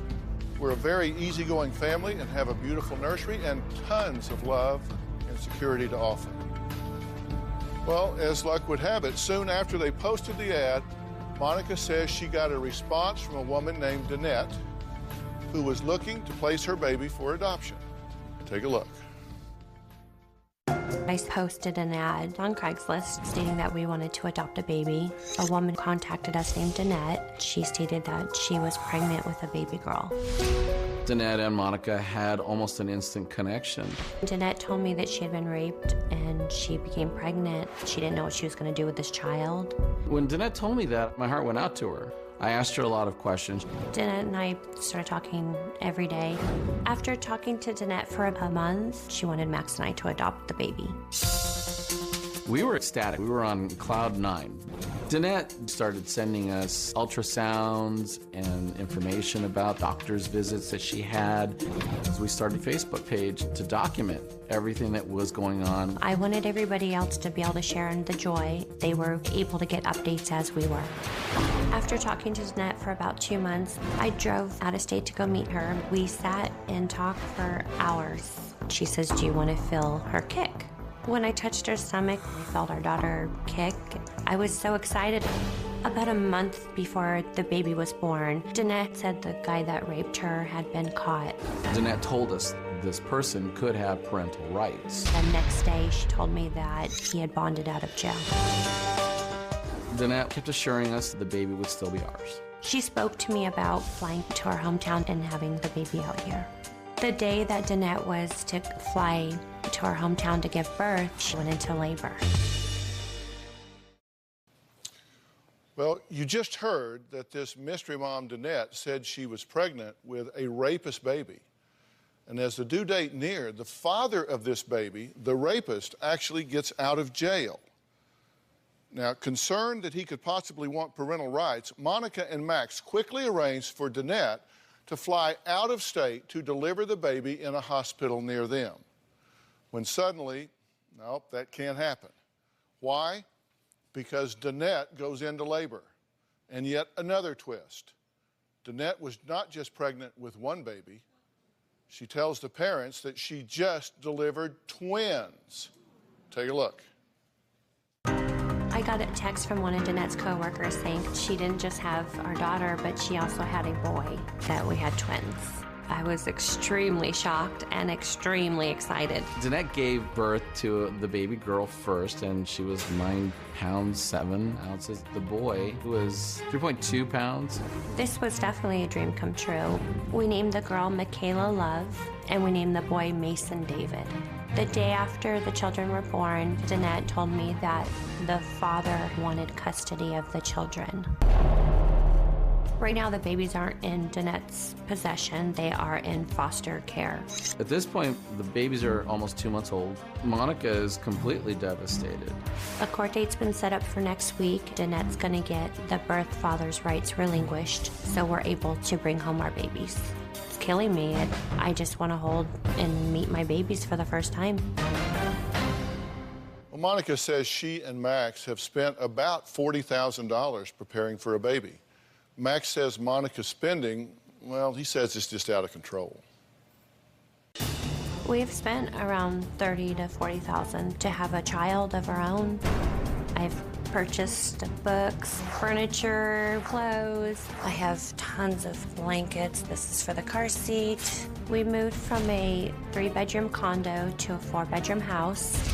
The cribs, the clothes, the strollers, I'm talking $1,000 strollers that are extreme, that I think you'd have to be an astronaut to figure out how to use. We bought a brand new SUV. It's room for all of our kids.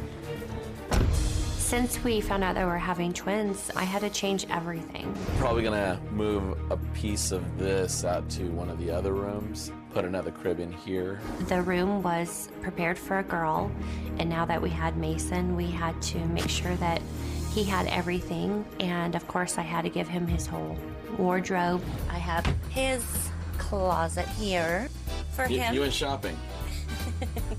Throughout this entire process, our house converted into the baby house. She's doubled, if not tripled up on everything. Not 10 bottles, but 50 bottles. Not 2 sets of diapers, but 20 sets of diapers for children that aren't even here yet. I think we have enough stuff for both of them. Yeah. Okay, well, Monica, Max, this has clearly been the centerpiece of your life as you're moving towards this adoption. How did you feel when you found out it was 2 babies instead of 1? I was excited. That's a good thing, or I mean, Amazing. I know. It was a good thing. How have you dealt with the disappointments along the way? Because you were going to have her come and deliver the babies in your hometown instead of where she was. Then she has the babies, so she can't. How did you feel about that? I was very disappointed because I wanted to be there for the delivery. I wanted to cut the cord, or if she had to have, a C-section, I wanted to be there.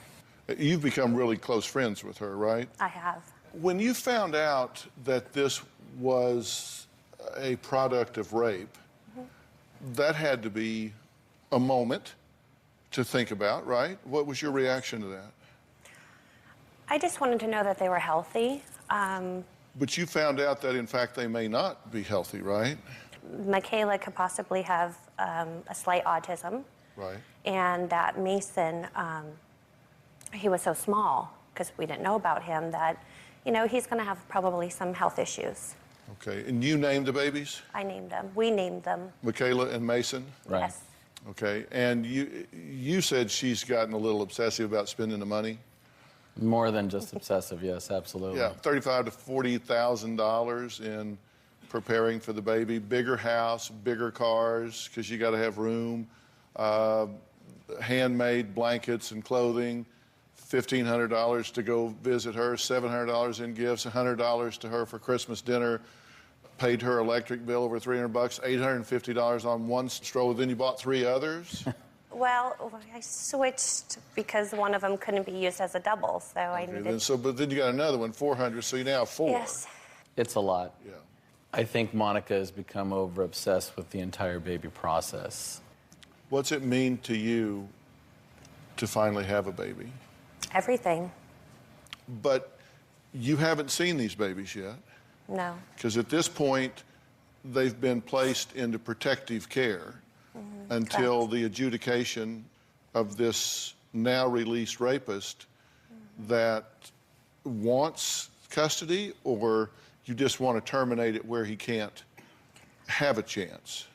Both. I was told he wants custody, and I don't want a rapist touching my children. Next, we're going to find out why Monica's best friend sent me a letter with a desperate plea about you. We'll be right back.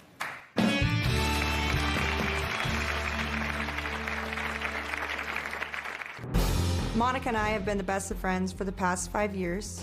There's a lot of things about the adoption that just does not add up. Monica and I have been the best of friends for the past 5 years. She's like a sister to me and my maid of honor. Once Monica started on the adoption process, I had to take a step back. She's extremely emotionally involved, not only to these children, the twins, but to this woman. I've seen probably every single one of Dr. Phil's episodes on catfishing. I compared Monica's life to one of Dr. Phil's catfish shows, and a light bulb went off. There's a lot of things about the adoption that just does not add up. On Facebook, I read that miraculously the mother gave birth to twins. I was shocked because how in this day and age do you not know that you have twins on Facebook? The photos made me very suspicious. The photos were highly digitalized, thus making them look cropped, or I thought maybe that they were photos of photos. People have their doubts, but I've touched Jeanette's stomach. I felt her foot. I felt her kick. I would say she's blinded by love for these babies. What Monica needs to realize is that this woman is scamming her. I just feel bad for her. This is painful for me because Monica is so deserving of a child. And I know she would be a fabulous mother. It breaks my heart. So, Wendy, you wrote in, you think she's being scammed. I do. Do you think that there are no babies, or do you think that this mother's just simply not going to allow the babies to be adopted? Honestly, I have absolutely no idea. But just, there's so many red flags to me. You said red flags. Yeah. There's no adoption paperwork here. No. I mean, all of this has just been talking back and forth. You can't find a rape incident report. No. Right? There's no medical records that have been provided on the babies. Okay. No proof of pregnancy. No. You say you know because you've actually felt the babies move. I felt her kick when I went out and visited her. Okay. Birth mother smoked while she was pregnant, so that, you kind of think, what would she actually do that? Yeah, I wasn't happy about that. And then the birth mother said she would deliver a couple of weeks late. She said she was late with all her children. She was always about 2 weeks late, and she just happened to be exactly. I was going to fly her out that morning. She wanted to wait till last minute to fly out, and then she went into labor. Okay, well, you'd call the hospital, though, but they couldn't connect to her room? They couldn't connect to her room. Why? They said that she was in kind of a protective custody because of the rapist. The hospital said that? The hospital said that. And now, the birth mother also said she went to the hospital because she had a blood clot. Correct. And you couldn't find that either. No, I drove out there to go visit her in the hospital. I was concerned, and I thought, well, maybe I could see her, and I'm close to the date for the court. Okay, and she had friends, but you were never able to talk to any of her friends, which would kind of collaterally validate this, right? Correct. They always texted me. Vonda texted me from her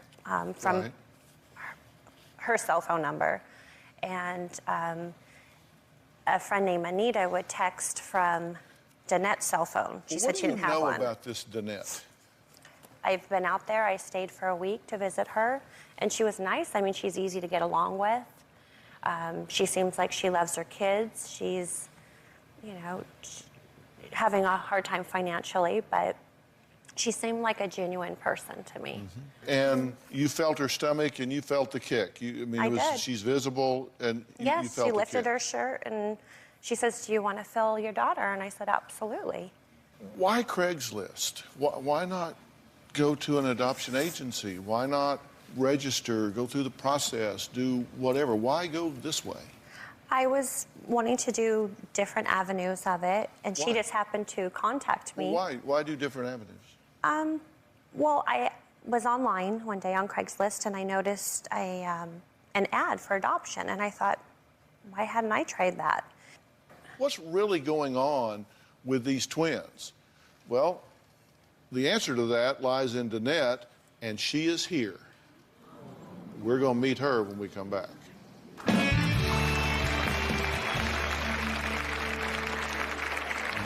My greatest fear with all of this is she's been lying to me and the babies don't exist. It would be one of the meanest things someone can possibly do, and I would hope that no one is that cruel. If this doesn't work out, I worry about what may happen to Monica. This is everything to her. If it's not real, it will devastate her. When I think about Mason and Michaela, I'm so excited. I brag about them all the time. I feel like they're ours. I'm already a dad. I'm just waiting for them. The last time I got a picture of the babies was almost a week and a half ago.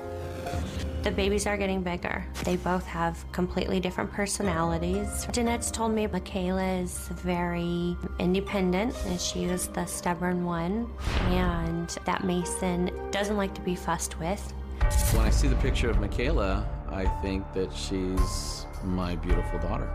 When I look at Mason's picture, I have a little bit more of an attachment with him because I feel like he needs me more. I'm thinking about raising them and trying to offer them whatever we can to make their lives better than ours. That's what parents do. At this point, you are ready. If she comes out here and if this is hung up in the court system and using our resources, we can get lawyers and break this loose and put those babies in your arms, you're ready. Absolutely. I mean, you're ready to wrap those I have the children car up. seat in the car. Well, the question is whether these parents have been scammed. Well, Danette is here to answer that question. She says she was very happy when she came across Monica's adoption ad on Craigslist. Take a look. I met Monica by responding to her ad on Craigslist. I told her I was interested in her adopting my baby.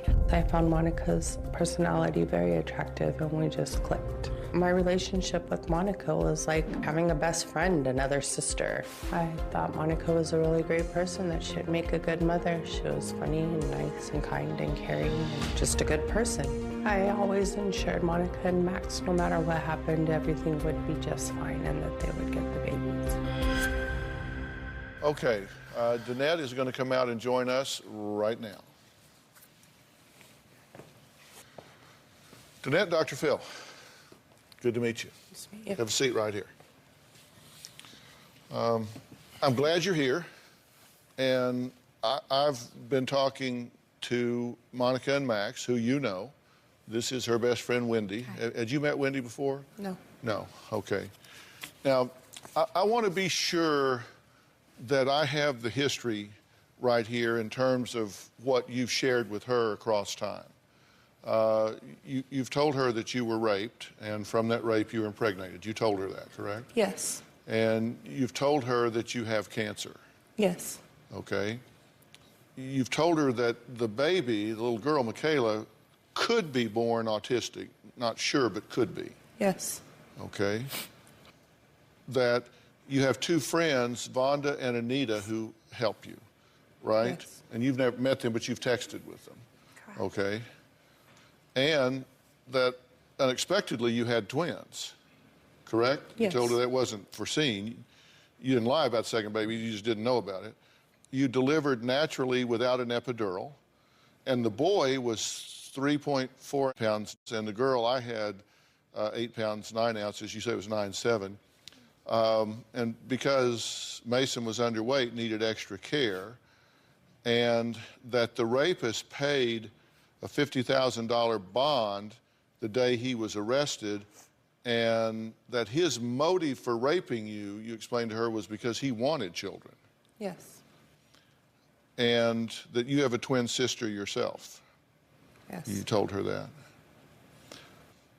And the kids that are living with you are your sisters. Yes. And this isn't just out of the blue. You've seen pictures, right? Correct. Is this the little girl or the little This boy? is Michaela, the day Okay. she was born. This is Michaela. Okay, these are the twins together. Yes. Okay, so, and then here are the twins Correct. wrapped up. So, I got the history right, correct? Correct. And you've seen these pictures, but you've not actually touched those babies. No. Mm-hmm. So, Danette,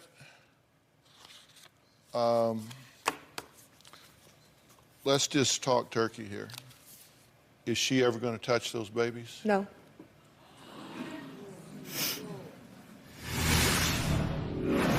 Say something. Don't yell at me. Don't what? Yell at me. Say something. I grew up in a real dysfunctional home. There was a lot of chaos there. My whole life growing up, I was just a piece of trash on the road in everybody's way. It didn't matter much. When I was a teenager, I got pregnant and I placed my child for adoption. And the only time I felt important growing up was when I did that. And I got that same feeling when I talked to Monica. Having Monica pay attention to me and talk to me every day made me feel good about myself. And she made me feel important. Is she ever going to touch those babies? No.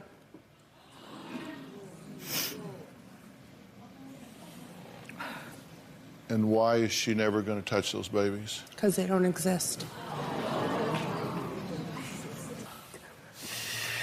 How could you lie like that?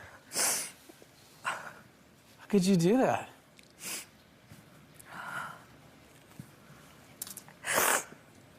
What is wrong with you? What? And then to say there's two and keep on with it and on with it. What did I ever do to you? Say something. Don't yell at me. Don't what? Yell at me. Say something. I lied. I'm sorry. You're sorry? Yep. Max, Monica, I am so sorry, but my mission here was to get you the truth. You got me the truth. Finally, I get the truth. After 7 months. What'd you want to say? Everything I've bought and spent I told my family about them. Well, you need to look at the pictures of what they've done. I mean, they've created this nursery. Do you see this up here? Yes. Created this nursery. I mean, look at the details, the tiny things here. You just know that this is done with love and anticipation. I sent her pictures so she would know that I care and that I can provide for them. I mean, we're not rich. It's not like I could just go throw money.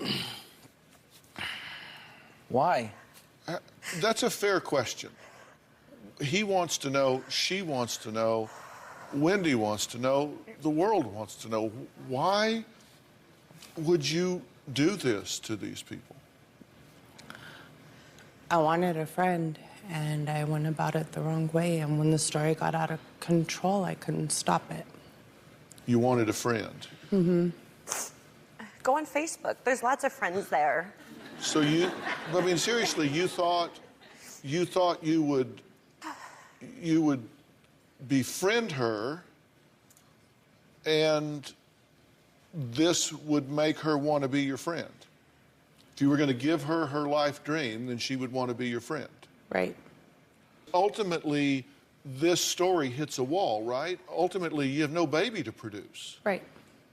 So What was your plan then? What would happen when you told your friend no baby? I don't know.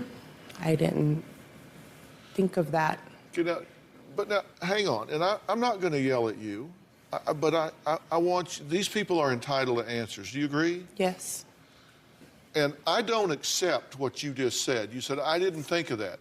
This wasn't a bad moment. This wasn't a bad day. This wasn't a bad impulse. You did this day after day, week after week, month after month, phone, text, pictures. So it's not like you just were desperate one day and made a really bad decision. You perpetrated a long-term fraud, devastating these people mentally, emotionally, physically, and financially. This took a lot of work and a lot of time. You had to think about it somewhere along the line. I tried to stop it. I just should have been honest, and How I did didn't. you try to stop it? You tried to scare her off? Yes. That's what all of this autism, cancer, rapist, that's what this is about. You're trying to get her to quit. Why not just tell me the truth and then I quit and I don't put my heart and my soul and everything into it? You try to make it stop. That's not right. There's no way. You spent 2 hours, 3 hours a night taking up every single day since you started this with her. Every single day on the phone, texting. I never even had my wife for the last 6, 7 months. And you're telling me you tried?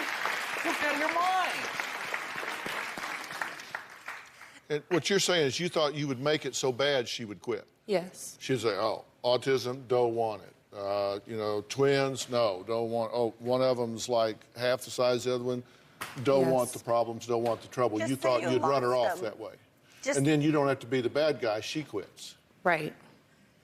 And why the second baby? Because after this, when there was a second one, she then fell in love twice and then had Why to go did you out. add the second baby? Because she said she couldn't afford more than one kid. That is probably the meanest thing someone could do to someone, except for kill them. Well, all right, let's everybody take a breath here. Next, why Danette is angry at Max and Monica.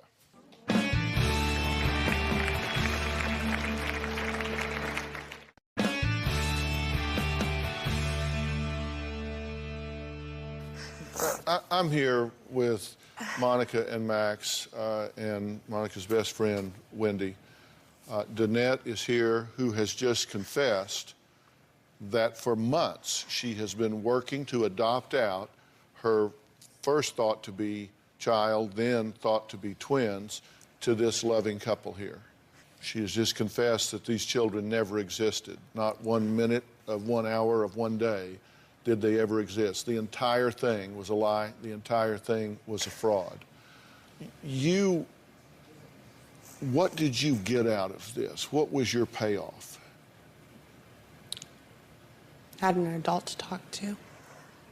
Having an adult to talk to? Mm-hmm. Are you serious? You felt special when you talked to her. Yes. You had Vonda and Anita to talk to. You had friends. You had adults to talk to. These people don't exist, do they? No. Oh my God. Wow. Nobody exists. Wow. There is How no can you- Vonda. There is no Anita. Oh my God, how can you be so sick? There are no friends. There are no babies. There is no... Is there cancer? No, there's nothing. Oh, wow, another one. Wow. There's no cancer. There's no rape. Brain tumor. There's no nothing. Wow. Have you had any feelings or emotions, or do you now have any feelings or emotions about these people?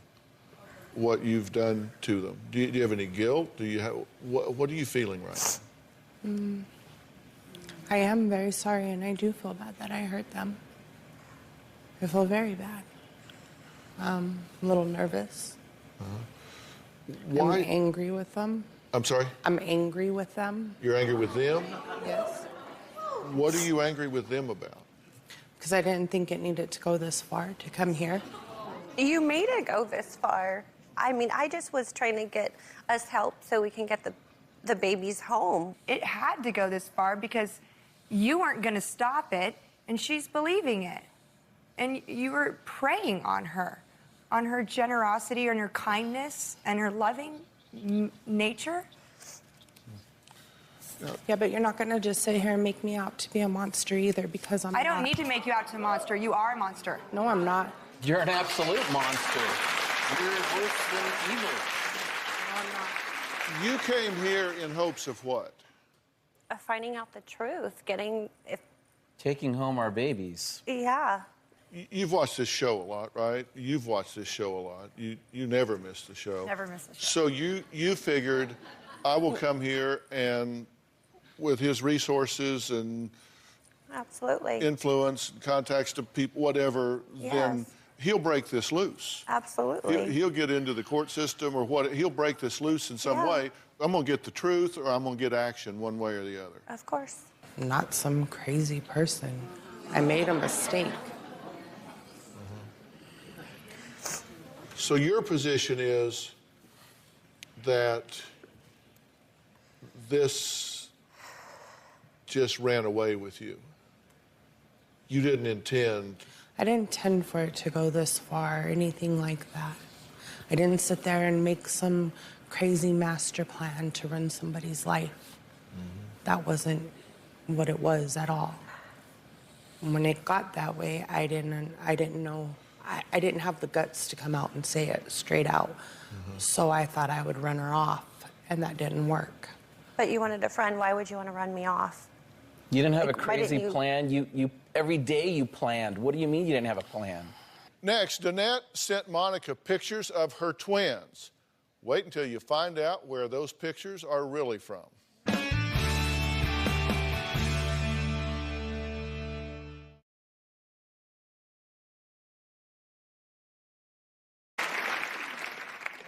This picture up here with the two babies together, this one, Mm-hmm. are these dolls? I don't know. Where did you get the picture? Found it on the internet. This is not the first time you've done this, is it? Yes, it is. This is the first time you've victimized, misled, misguided somebody on the internet. Yes. You just started with these people. Yes. Boy, you got good at it quick. You got good at it think I quick. was You're very good you're at it. finding pictures. You're doing all kinds of stuff. You're weaving a web. This I had only to be. sent one picture from the internet, and that was it. Uh-huh. The So other you've never picture- done this before? The other pictures I sent her are real pictures. They're my pictures. You sent her this picture. Mm-hmm. This Asian baby. She's not Asian. Well, she looks Asian to me. Who is it? That's my birth daughter. It's an Asian baby. And my daughter is Asian. She's half Vietnamese. I could pull this up online and show you. This picture is a display picture for a photo service. Mm-hmm. It was taken by a photo service. And then they renamed her and You're she just became lying. Asian? I'm telling you, all these pictures are my pictures. So you're saying that child we just looked at is your baby? No, it's my picture. Where did it's not a picture of your baby? No. I did send some of mine, but no. But that is one of my pictures How is it your picture? because it was given to me by a friend. Copy and pasted it, and it became hers. Did you have a child when you were 14? Yes, Did you place that child for adoption? yes. And was there a time in your life when you got more attention and more focus on you than when you adopted that baby out? No. So if that's true, if what you're saying is true, then that would suggest why you choose this to do, because there was a time in your life where you were adopting out a baby. That was a wonderful time for you, and so here you are adopting out a baby again, and sure enough, it pays off again for you. Yes. They may not want what I'm getting ready to say to happen, but that's okay.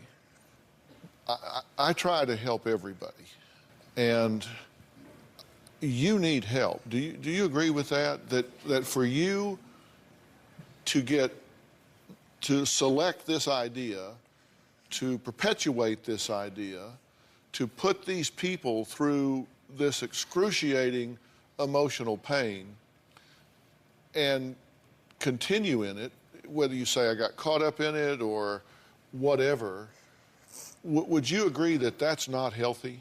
Yes. That's not a healthy choice at all. No, it wasn't.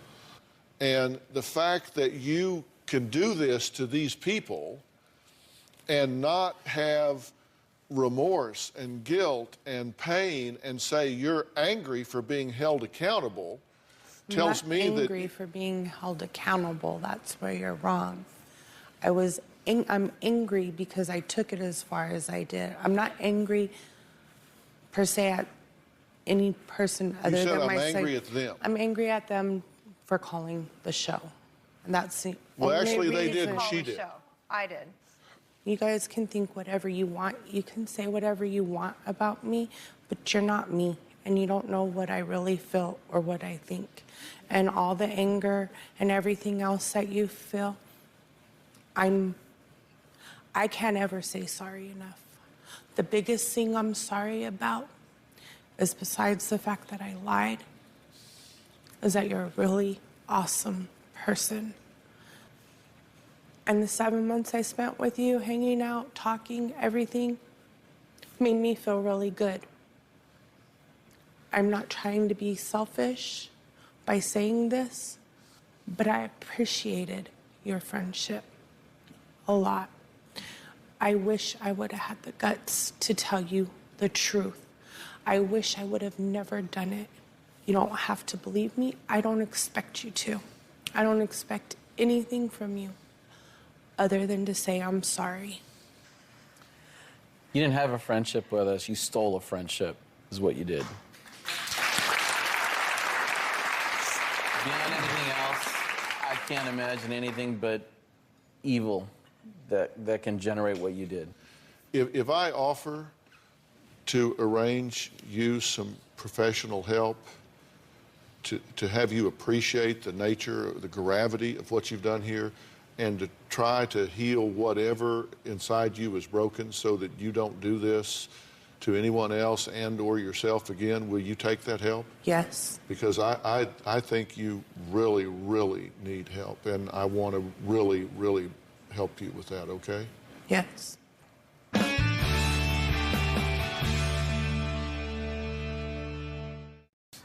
I hate that this has happened to you, and I don't want to leave this situation broken. You came to get the truth, but I don't want you to just go home with the truth. So joining us now is the executive director of Nightlight Christian Adoption Agency and the Embryo Adoption Awareness Center, Dr. Daniel Nerbus. Now, he's here to help Monica and Max learn the right path to adoption. So, Daniel, thank you so much for being here. This is a terrible, terrible situation, correct? This is. Max and Monica, I'm so sorry for what you had to go through. It's something no one should have to deal with. It is rare for birth mothers to scam like this. The vast majority of them are honest. And more than that, they're heroic. We have 2 birth mothers who work for our agency, and they made a sacrificial decision that was in the best interest of their child. So that's more common. You guys have been at this for a long time, right? Our agency was founded in 1959, and we have offices in 4 states throughout the country now. Yeah, and this is something that, I mean, how many adoptions have y'all helped to make happen? We've completed over 3,000 adoptions. Most of them are from other countries or domestic, but we also have an embryo adoption program. Okay, and the embryo adoption program is what? That's called the Snowflake Program, and it was founded in 1997, and that's where people can place their frozen embryos that are in storage for other families to adopt them. So how do you want to help these folks? We'd be willing to waive your fees for adoption. We know that it's expensive. If you are able to start with the Snowflake program, we can take a look at that. If that's not the best program for you, then we can offer to waive the fees for domestic adoption as well. Yeah.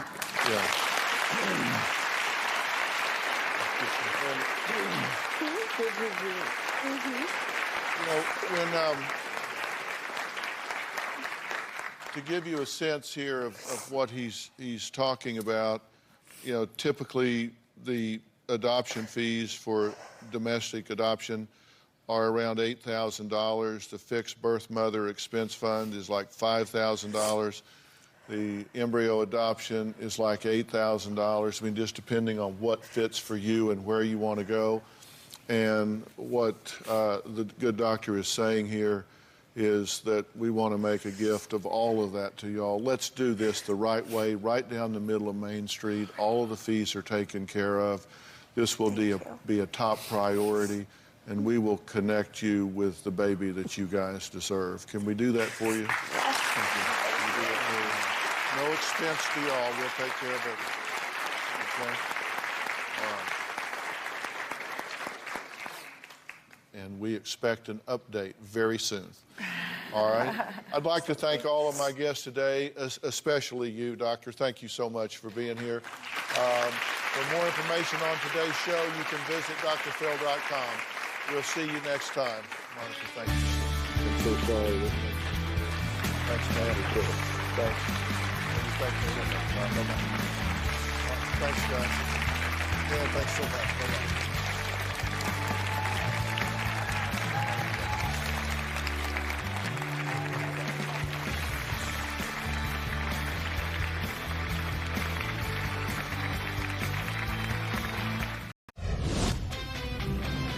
All new today, the Dr. Phil show you can't miss. John, do you have anything to drink? She weighs over 700 pounds. Dee Dee's an overeater. I feel hostage to my mother. We all hang around the bed. And she's in heavy denial. Since I got bit by a spider, my weight's increased. Spider bite doesn't justify a 400-pound weight gain. Now, she's making the toughest trip of her life, hoping Dr. Phil can save her life. You sit in that bed and you control these kids with guilt. You need food constantly. You don't gain 400 pounds because you got bit by a spider. How could this happen? How could you let this happen? Coming up. Let's do it. I want you to get excited about your life. Here we go. Stand by, Kicker. If you're going to talk to me, you're going to have to be honest. Stand by, Dr. Phil. Showtime. This is going to be a changing day in your life. Stand by, Eddie. And roll a check in. Go, Dr. Phil.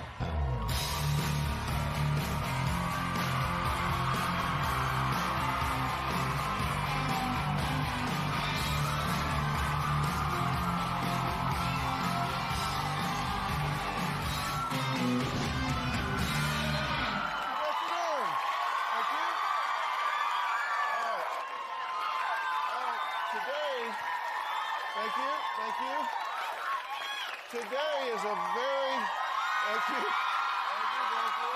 right, well, let me come up there. All right, today is a really important show because we're talking to a woman that it might be hard to relate to because she is actually held captive by her excessive weight. We're going to talk to another girl, much younger, who may be on the same path. And I don't want her to go where our first guest is. I don't want her to go to that place. So I hope she's going to be watching and paying close attention. But first, Dee Dee's a woman whose weight has ballooned up to shockingly over 700 pounds. She's a size 48. She's become a prisoner in her home as well as a burden on her family and friends. Take a look. I used to have a life. In the last 9 years, I've more than doubled in size. I've gone from 290 pounds to 700 and change.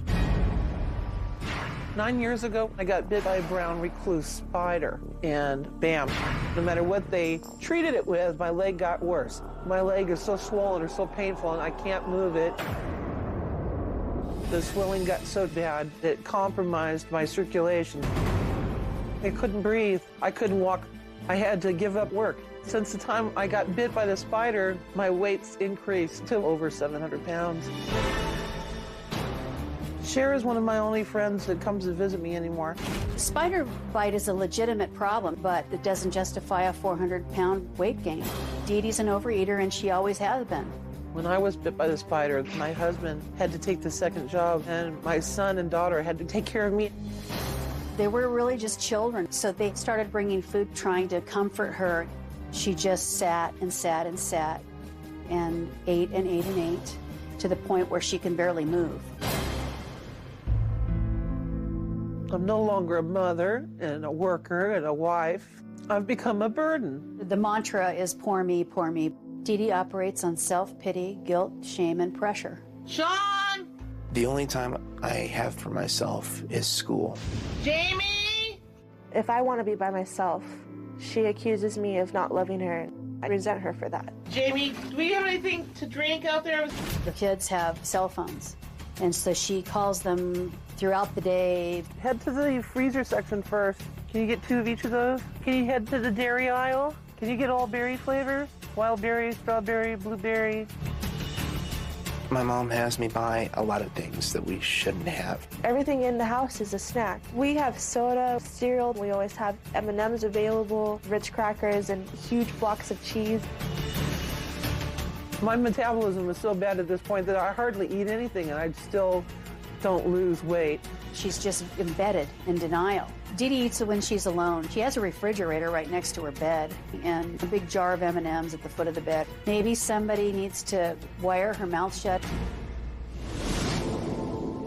I'm a prisoner of my own home. That's really frightening. The thing that saddens me the most is that it's just a waste of life. I feel like I'm a rolling disease. I blame the spider. Dr. Phil, can you please help my friend see that there's another way? Well, it's been over a year since Dee Dee has left her home to travel any distance. It took 5 men, a van equipped with a special lift, a motorized wheelchair, 2 canes, and multiple oxygen tanks to get this 700-plus pound guest to the Los Angeles area. It's been 13 months since I've been out of the house for anything besides a doctor's appointment. You know, if a normal person wanted to leave, they grab their purse, they walk outside, they get in the car, and they go. I have to bring my oxygen concentrator, my bag of medicine, tubing, my canes, I have to bring my wheelchair. I'm constantly afraid, will I fall down? Running out of oxygen is a fear. I've got 6 tanks today so that I'm well prepared. Oh.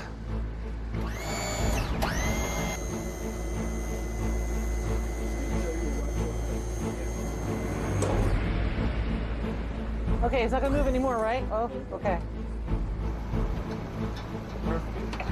Gotta get the pillows in the right place or I'm screwed. It's like a last-ditch effort. Everybody else so far has written me off. I can only move so much and my legs go dead and it starts throbbing.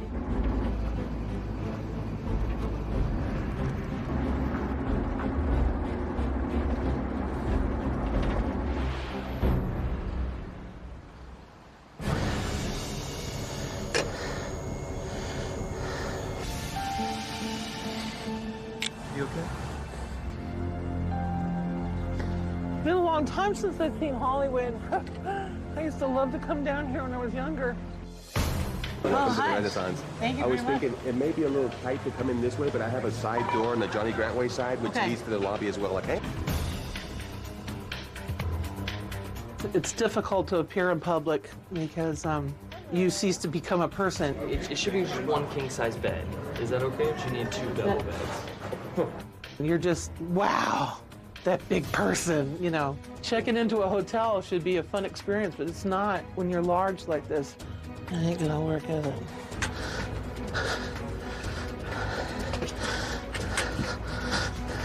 If I lay down in the bed, am I gonna hear the box spring go? I feel better than I have in a long time because I have some hope now that something maybe will happen. I hope this is the start of a lot of good things in our life. If there's any way to get my life back to where it was before, or a new life, I'm all for it.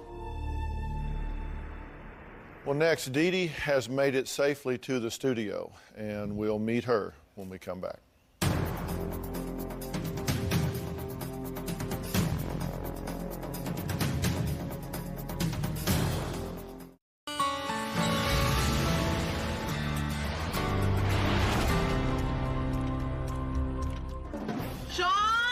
The kids are just exhausted. They can't approach her without her asking for something. Do we have anything to drink out there? It's turned into a resentment. They share food instead of love. They stay in the house in the little cocoon, eat and watch movies, feel sorry for each other, and get sicker and sicker.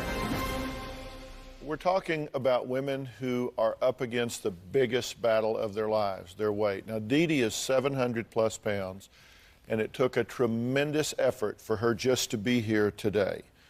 Now, I'm glad you're here, Dee Dee. I mean, I really am. How do you feel about being here? Why did you want to do this? Hundreds of reasons, but mostly because I really don't see anything better happening without something like this. What's going to happen if this doesn't turn? I'm going to end up in my grave. That's all it is. I mean, it's like a ticking time bomb, really. You know, I know that. I'm a registered nurse. I have training. I know what this is going to lead to. Are you scared? Petrified. What scares you the most? That ultimately my kids might end up like this because we've all given up hope. We're living so much day to day and what's happening to us every second of every day that we're forgetting that you can have a plan for the future. You can be working towards something. We're not working towards anything except the eventual funeral. Everybody has at some level of their mind the question, how could this happen? How could you let this happen? So easily. I spent most of my life after high school being a little overweight, but I was always functional. And that was always, you know, my scapegoat. But then when I got out of nursing school, I graduated nursing school and finally got my first nursing job, everything was in such a high point, and I didn't pay attention to my weight at that point because I was happy and I was busy and everything was okay. Then I got bit by the spider, and it was night and day. It changed everything. It sounds like you blame this on the spider bite. I blame the initial downfall on the spider bite. But the truth is, in 1985, you weighed 339 pounds. Yeah. In 1997, when you were bitten, you weighed 310 pounds. Yeah. So, you had a problem before the spider bite. Yeah, I did. My whole life I did. It's not just the mobility. It's every time I got told by a doctor that something that they could do, they couldn't do because it wasn't covered. Or every time somebody said to me, well, don't worry because you'll just eventually not wake up. It'll be all right. You just will go to sleep and not wake up. Or I heard, you better get your ducks in a row because, this is just going to steadily get worse. I never heard anybody ever say to me, maybe if you did the right thing or if we did the right thing, we could get you in reverse. But I never heard that once. I got told over and over again that I didn't count anymore, that they counted me out because I was large and put me in the category where it's a lost cause, and I gave up. That's why I got fat. I gave up.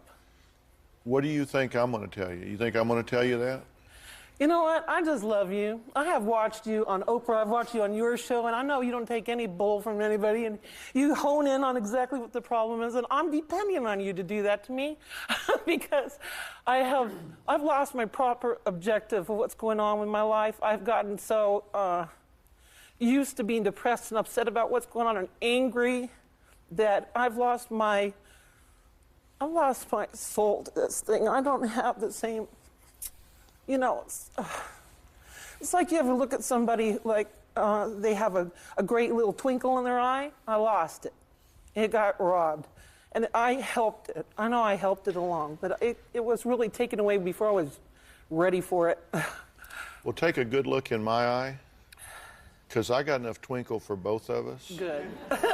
And I'm going to tell you, I'm getting ready to jerk a knot in your tail. You go ahead. Because we're going to take a break. When we come back, I'm going to tell you what I think's going on here. Okay. It's not going to be necessarily what you want to hear, but you're going to find that I put a lot of verbs in my sentences.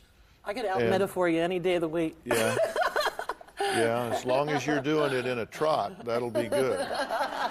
All right, coming up, we're going to meet Dee Dee's kids, Sean and Jamie, and we're going to find out if their growing resentment of their 700-plus pound mom is going to end up tearing this family apart, or they're going to become part of the solution.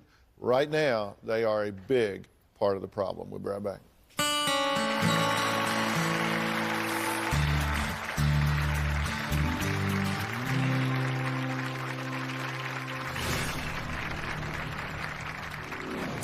A team of 20 ambulance drivers pulled together to lift Micah Bronco's 1,100-pound frame into a canvas tarp. I don't want to be one of these people that they have to go and rip down the wall and drag them out by crane. Recently, I'd fallen. We had to call the paramedics, and then 15 firemen showed up. And one of the guys says, well, we can put a hole through this wall. I freaked out. That's where I'm headed.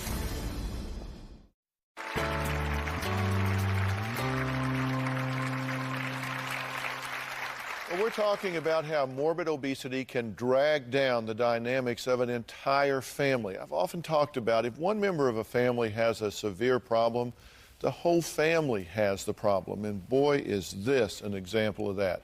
Dee Dee counts on her children for care for all of her needs. Now, her son Sean says that he feels hostage to his mom's demands, and her daughter Jamie admits that she avoids her mom at all cost. Sean! You know what time it is, right? My mom would always tell me that I'm her special helper. Sean! When she said, I need you, I couldn't argue with it. Jamie! Can you come here for a minute, please? I was chipped out of a childhood. I was mostly focused on my mother. Wait, can you please get me a big cup of ice before you go? Sean! Can you come here for half a second? I left my cup inside the bedroom. My life stopped almost completely since this spider bite. If she had lost weight a long time ago, it wouldn't be so bad. Is there anything out there to drink? She uses the illness. Well, I would go get myself a drink, but obviously I can't go get one. Do we have anything to drink? Yes, wait a second. The whole family guilt trips each other. It's her fault, it's his fault.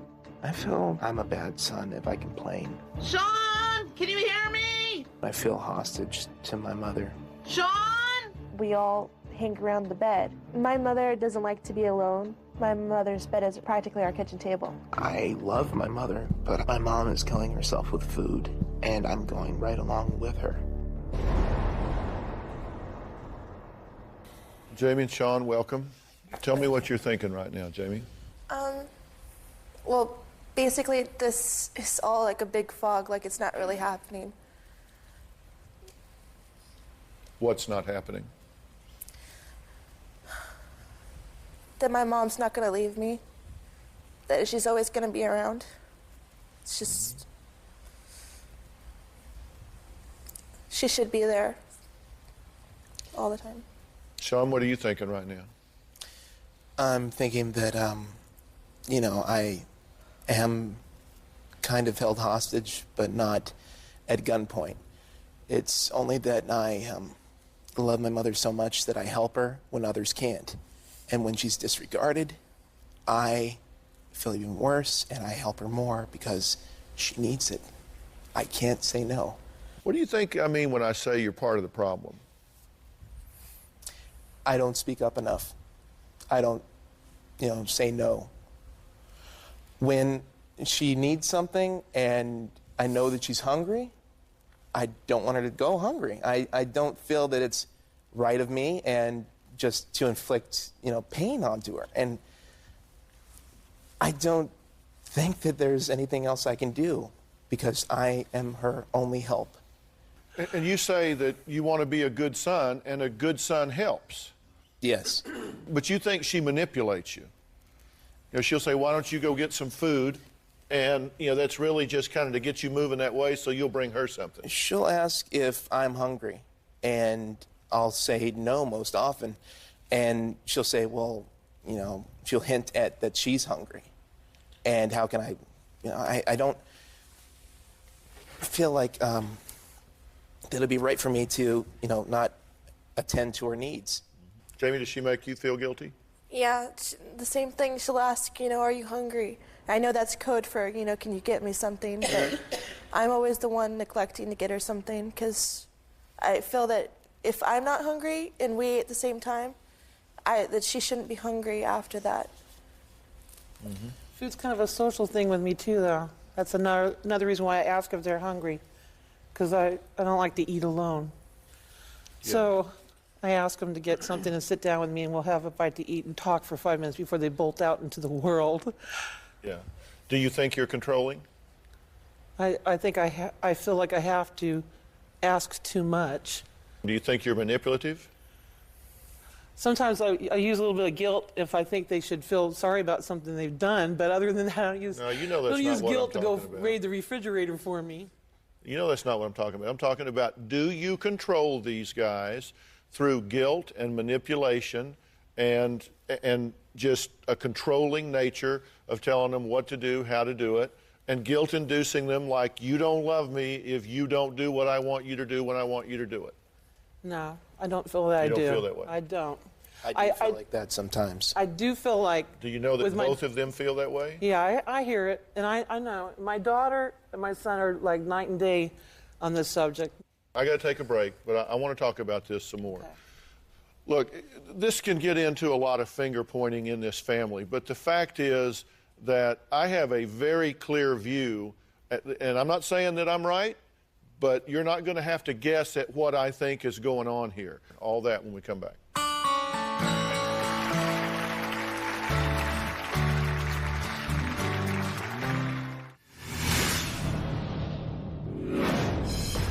I'm not blind. I see that she's obese. I see the various tasks that we're asked to do. I had my own dreams and goals, and I had to surrender them. But she has a big heart, too, and very loving. I don't believe I can imagine myself without her.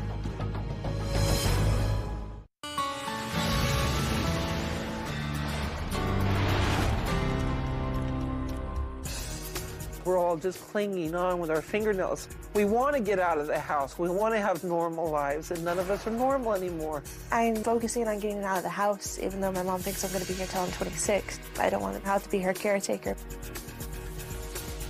Well, Dee Dee's weight has ballooned up to more than 700 pounds, and her kids, Sean and Jamie, want their mom to take control of her weight once and for all. And in my book, The Ultimate Weight Solution, I talk about how important it is to get real and look at the truth about how your weight has gotten to where it is. And I've told you that I have a very clear view of this thing. And look, obesity is a complex disease. It's never one-dimensional, but it doesn't happen by accident. Are there genetic factors involved here? I'm sure there are. Are there medical factors involved here? Without question. But I'm going to tell you what I think has happened. Obesity is a lifestyle. Extreme obesity is an extreme lifestyle. And I think what's happened is you have gotten in this condition, and that bed, you describe it as the kitchen table. It's the gathering place. It is. And you sit there in that bed and you control things from that point. And when you talk about it, we've looked in the tape pieces that we've had all the interviews. You talk about spider bite, spider bite, spider bite. You don't gain 400 pounds because you got bit by a spider. I ate, obviously.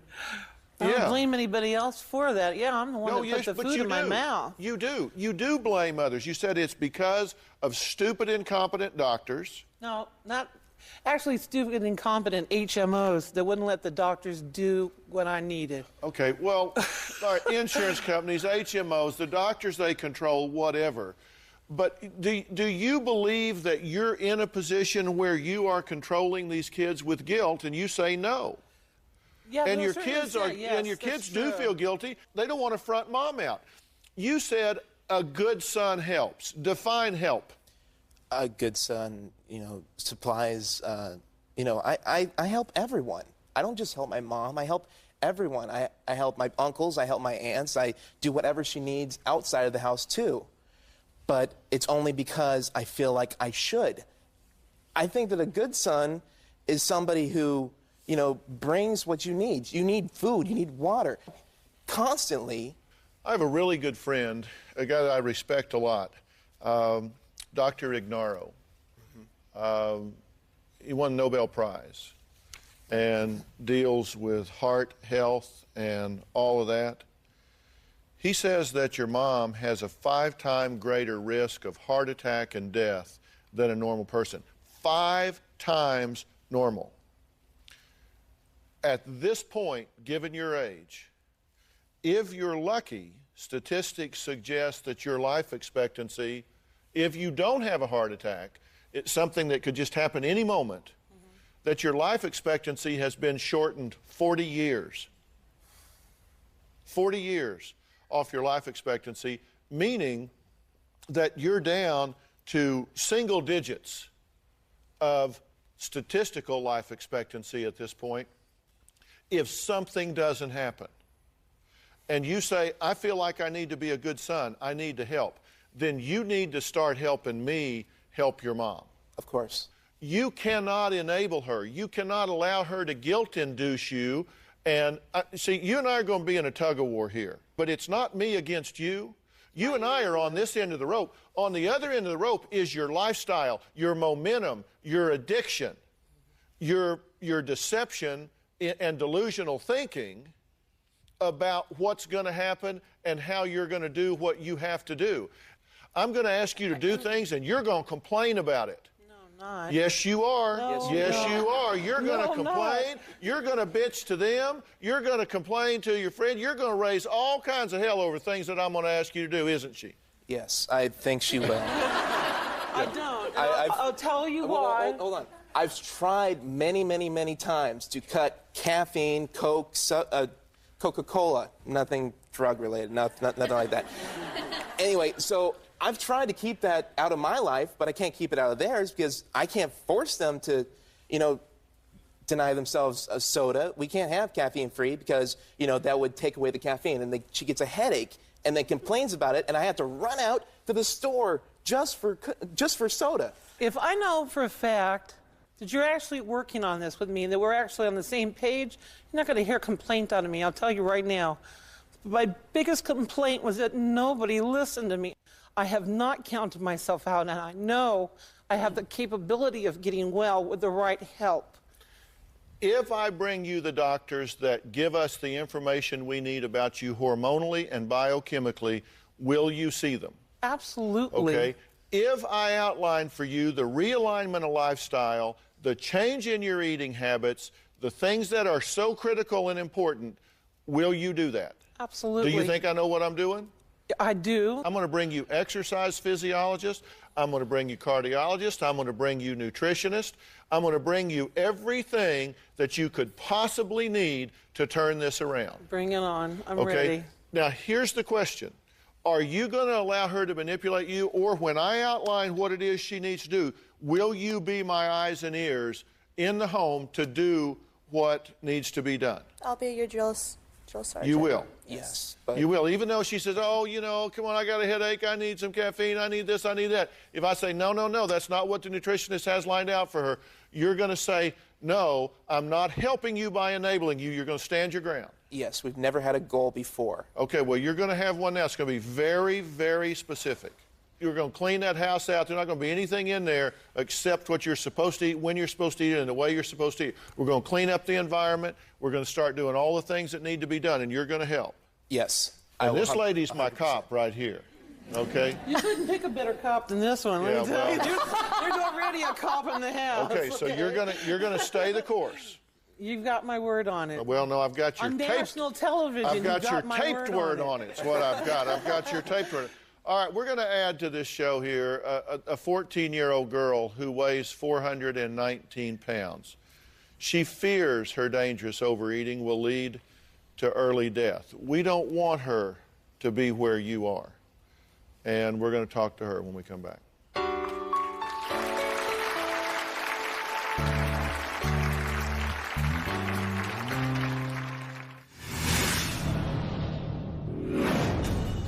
When I hear the number 419 pounds, I just feel sick. I dread going to school every day. When I have to walk down the hallway, they'll say, you better hold on, the ground's gonna shake. Fatty, fatty, 2x4. It breaks my heart to know my daughter is morbidly obese.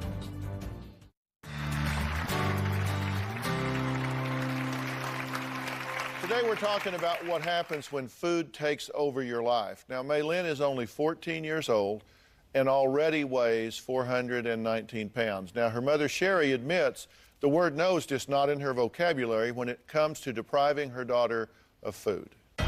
I am 14 years old and I weigh 419 pounds.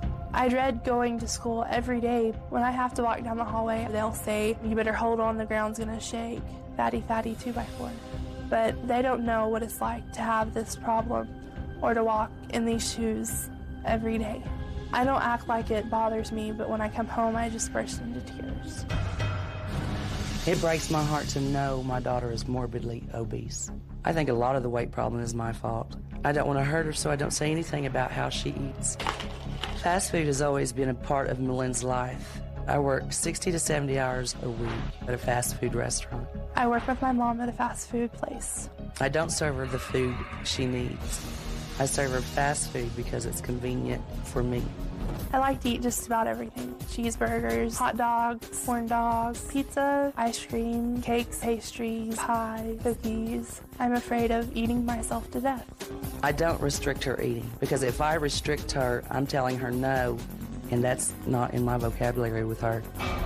When I hear the number 419 pounds, I just feel sick. I eat because I feel depressed, and I'm depressed because I eat.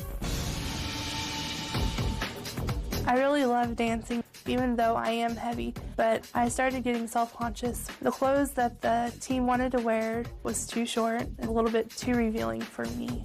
I quit dancing because one day I fell and the kids started making fun of me. Felt like I couldn't do anything without them making fun of me. This is Bessie. These pigs are really my escape. Whenever I come out here, they're not criticizing me. They're not saying anything mean. The pigs help me get rid of the loneliness. My pigs take my mind off of the stuff that has happened at school. I wish that my mom could be here more for me to talk to and not be as lonely, and to be there to cook dinner and things like that. I feel like I'm jeopardizing her life by not being a parent who watches her food intake. I want to feel the experience of being asked out on a date or just being able to be a regular teen. I'm afraid that if I keep going down this path, by the time I'm 30, I will be dead. Dr. Phil, being overweight is ruining my life. Can you please help me? Okay, what do you think about watching that and it showing kind of the progression in your life? It's scary. Why do you think this has happened to you? Why do you think you've gotten in this condition? I quit wanting to exercise. I quit dance. Are you part of the problem? I'm a lot of the problem. I mean, you may not know all the nutritional rules that you need to know. You may not know what to do in every sense, but you didn't have to come here to know that you are enabling this precious daughter of yours to self-destruct, to kill herself. I mean, has this been for your convenience at her expense? I think a lot of it has. Well, we asked you to put together a food diary, right? And you're not making some good choices, right? No.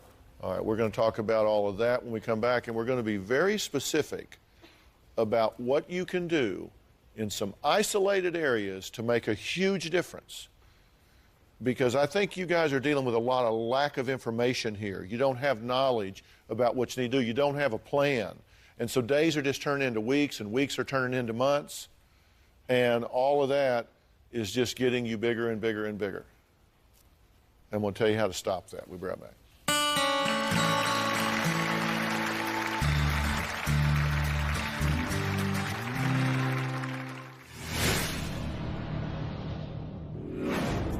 I don't exercise and I'm not as active as I used to be. I'm Marcia Thompson. I am the principal at the middle school. Malin was very involved in her health and fitness class, and about halfway through the year she decided to quit participating. I called Malin's mom and I asked for permission to walk with Malin around the track. I feel that Sherry being at work all the time has kept her from being there for Malin.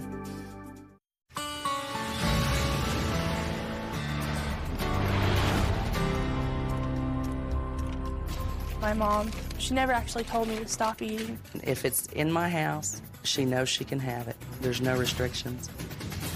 I don't like to talk to her about what she eats. I've ignored it big time. I want my mom to help me more because I don't want to do this by myself. I haven't been there for her because I've always been working.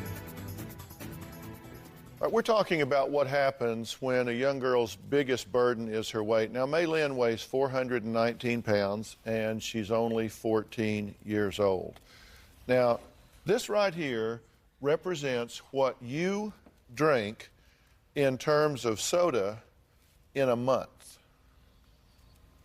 Okay, that's what you tell us. I did the count. It's 56 bottles. That's what you drink in a month. And do you know, if you eliminated just that, if you did nothing but just took that out, do you think that would have an impact? Do you have any idea how much impact it would have? Okay. Can we have... This is exactly 50 pounds. That's anatomically correct, 50 pounds of fat. That's 1 pound right there. That's 1 pound of fat. 50 pounds is what you would lose in a year if you just quit doing that. You also eat fast food things for breakfast, right? You do that 5 days a week. You eat like a fast food burrito or a breakfast sandwich. We did the calculations on that. Another 36 pounds. If you just eliminated just what's on this table, you'd lose 86 pounds. I'd like you to come over and pick this up for me, okay? Just right there. Just pick that up and hold it for me for a minute. No, you sure you can. Come on. Okay, just hold it for me for a minute. Is that heavy? Yeah. You're carrying 4 times that around with you every day. Every day, really. Think about it. Here, hold that. Hold that. That heavy? Make you tired to hold that? Yeah. 4 times that is what you're carrying around every day. That's going to make you tired. That's going to make you just really worn out. Do you get what I'm saying? I understand. That's wearing this child out. Just by changing these 2 things, we can make a huge deal. What if we added proper nutrition for lunch and dinner?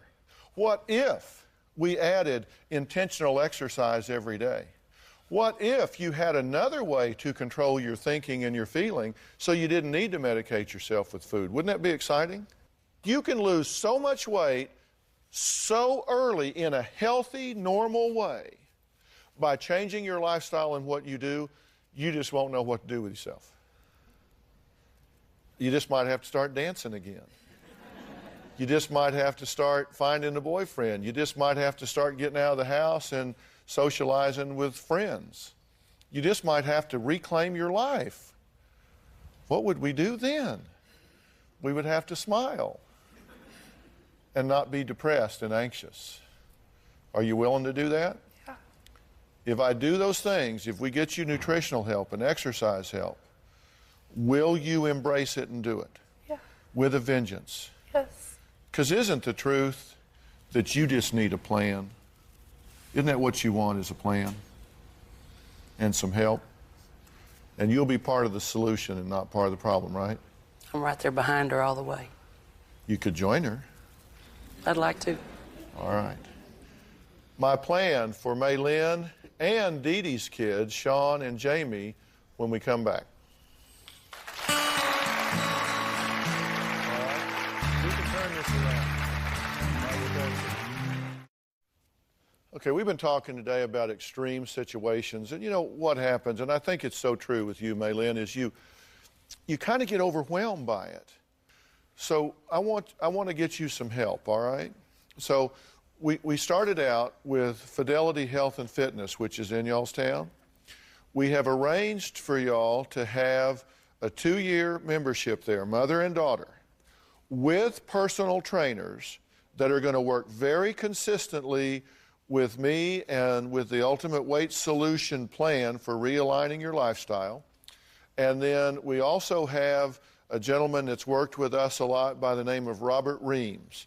And he is an exercise physiologist that is going to work very specifically with you and with you to make all of this start moving in the right direction.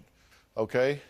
I want to do the same thing with you guys. You can't help your mom if you don't help yourselves. So we've gotten 24-hour fitness to provide memberships for both of you guys as well. And they're also going to provide personal training sessions for both of you, and Robert Reams is going to work with you as well.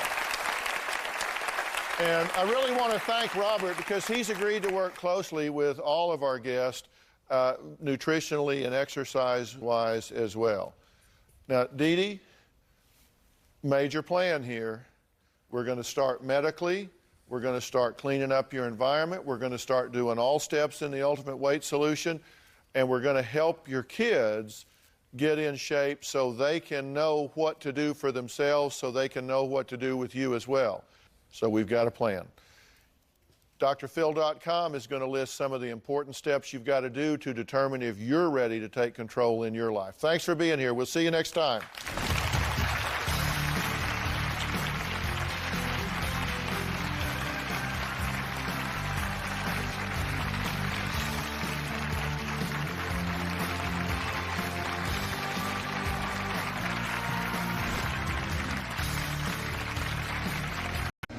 Today on Dr. Phil. They caught their mom sexting during a family vacation. I like to make a grown man moan. Did you write those things? I didn't want to mess up my marriage. I just wanted to go have a good time. Is mom leading an X-rated secret life? You go meet a guy in a parking lot? I never had sex with him. You just thought you could hide what you were doing and that you'd never get caught. It's none of your business. I would guess it is your husband's business.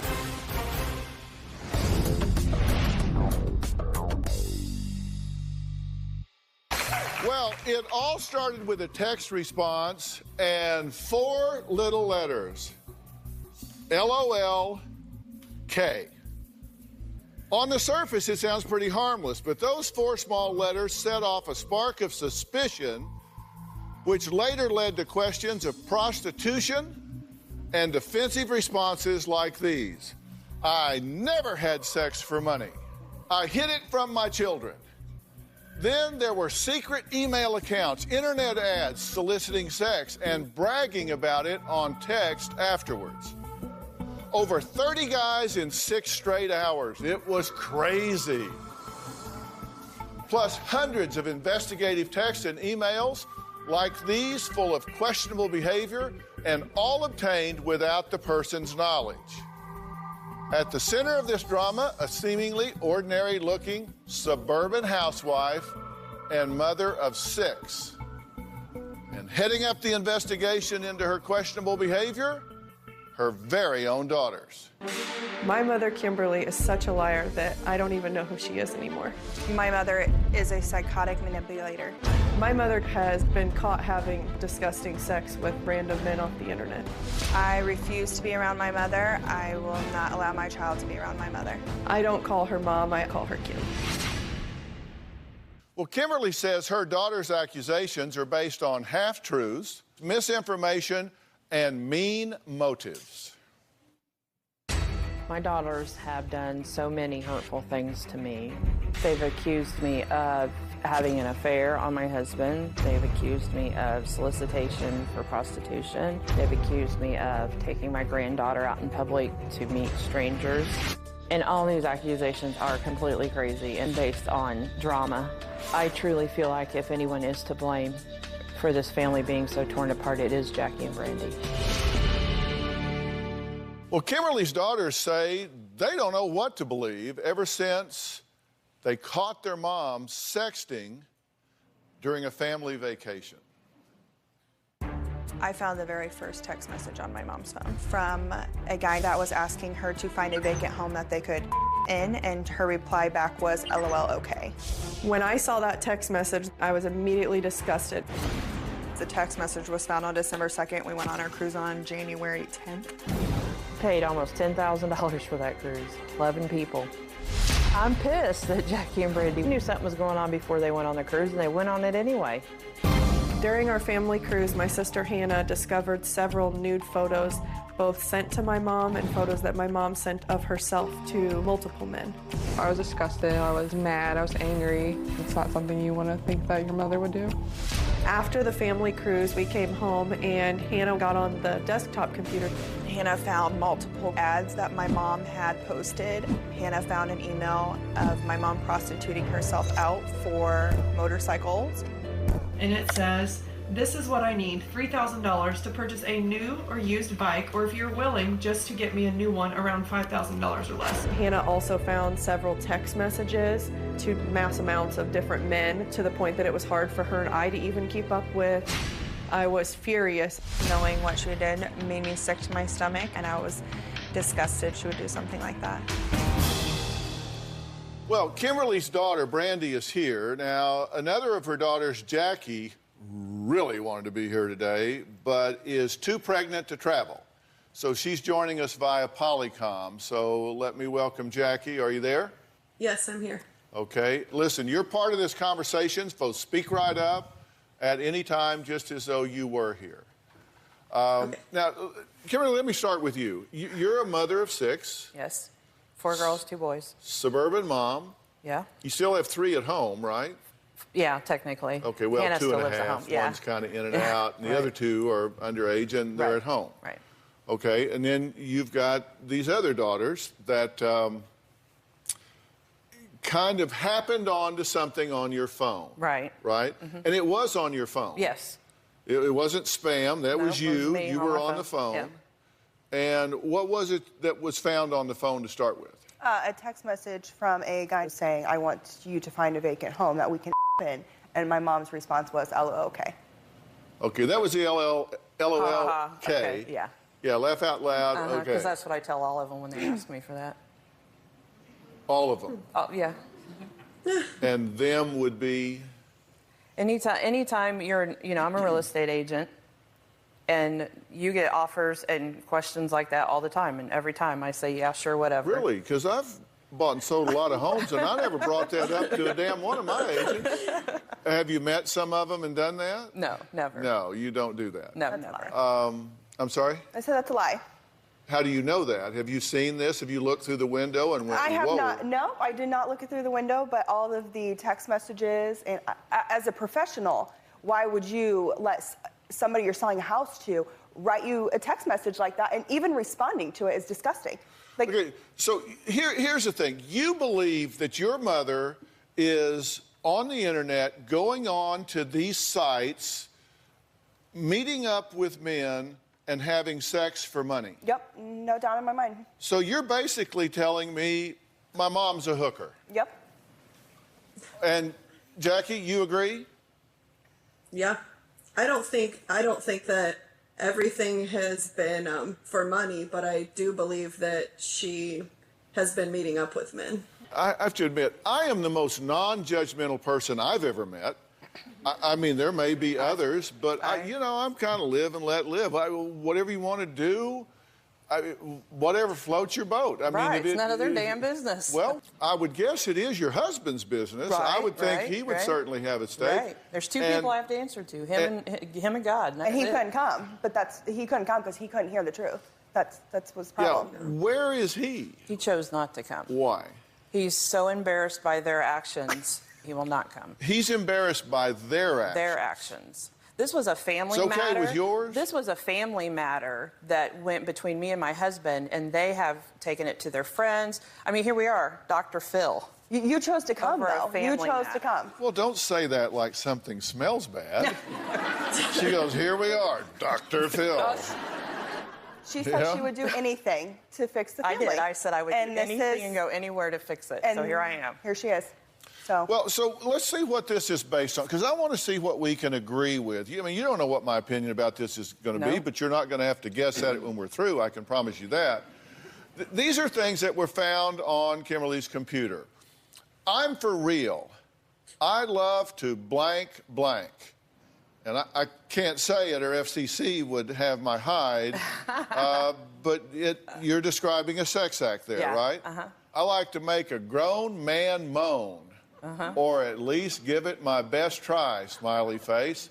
I can't tonight. Are you open tomorrow night? I can send a face pic after you send one first. I'm married and not looking to mess that up. Now, did you write those things? Yes. You wrote those things? Yeah, sure did. On my private computer in my private home in my private office. Sure did. And you are married? Yes, I'm married. 23 years. Well, what was your intent? Excitement and fun. Okay, but you were wanting to meet up with somebody. At a time, yeah. You were busy that night. Did you meet with him the next night? No, I never got a chance to. You told your girls, oh, come on, this is all fantasy. This isn't for real. Actually, it was. I was We're part just of a kind of going fantasy back. chat Well, circle. wait a minute. You can't tell it both ways. You said this was all just fantasy, but to them, then when I asked you, you said, yes, I wrote that. And No, I said, there's you were two, wanting to yeah. meet him. Well, yeah, but I was busy. No, there's two separate incidents. Yes, I was part of a fantasy chat circle where it's no hands-on sex, where you chat and talk about it and stuff like that. And then there was times that I wanted to go meet somebody different and get out of my marriage. I have 6 kids. I've been married since I was 16 years old when I had Jacqueline. Heck yeah, I was out looking for something. But your email says you didn't want to mess up your marriage. So if that's No, you're didn't want to contradicting mess yourself. up I'm not contradicting myself. I didn't want to mess up my marriage. I just wanted to go have a good time. Well, I was gonna okay, keep being married.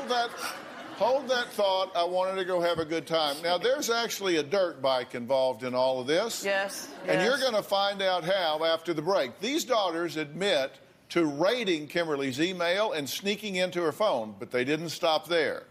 You're going to see just how far they took their investigation when we come back.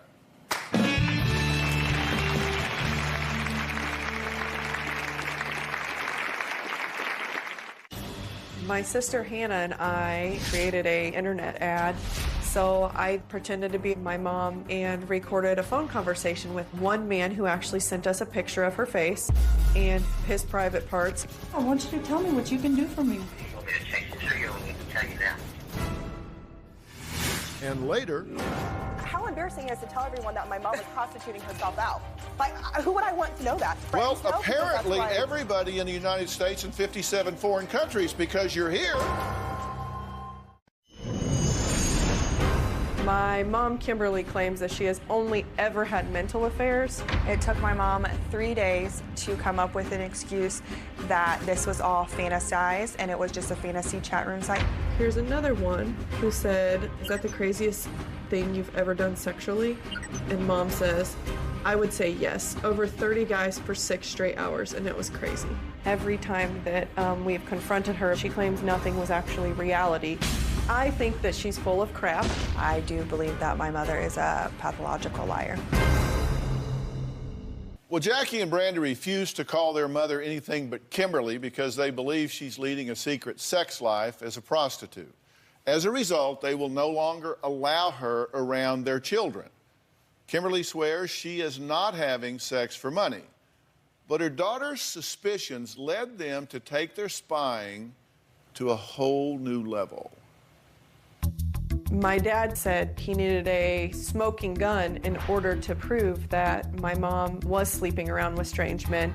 My sister Hannah and I went in together and created an internet ad saying that Kimberly, the new girl, is back and she's looking to get her original group of people back together. Please respond with what she looks like, how you know her, and when you met up with her.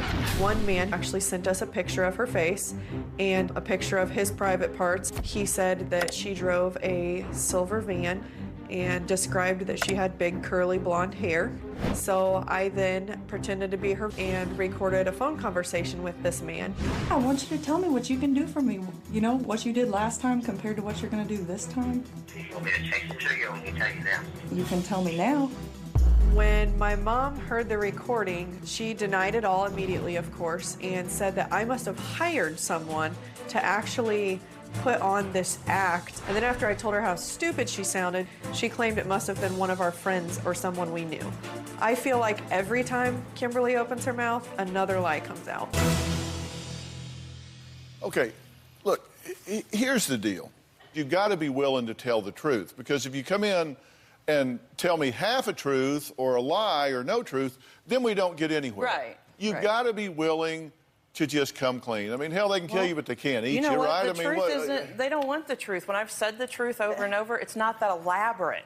So we've got to embellish and make it more and more. What is the like truth? I get paid for sex and You've crap said like that. so many stories. That's the problem. There's so many stories you don't even know what to believe. You tell them the truth, and they go, "You're lying." Tell me the truth. I want to know. You don't know. Maybe I can talk him into it. Hell, you give me enough time, I can get a rabbit to hug a ham.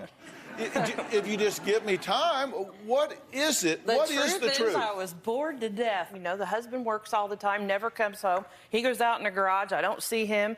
23 years of the same boring crap.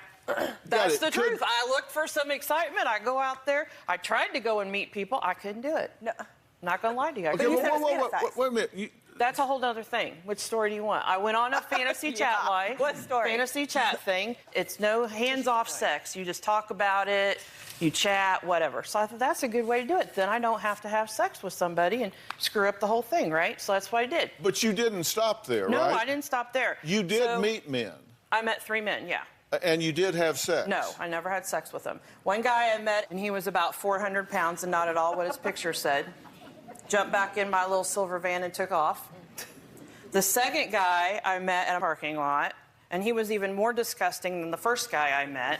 And the third guy, swear to God, the third guy didn't even have teeth.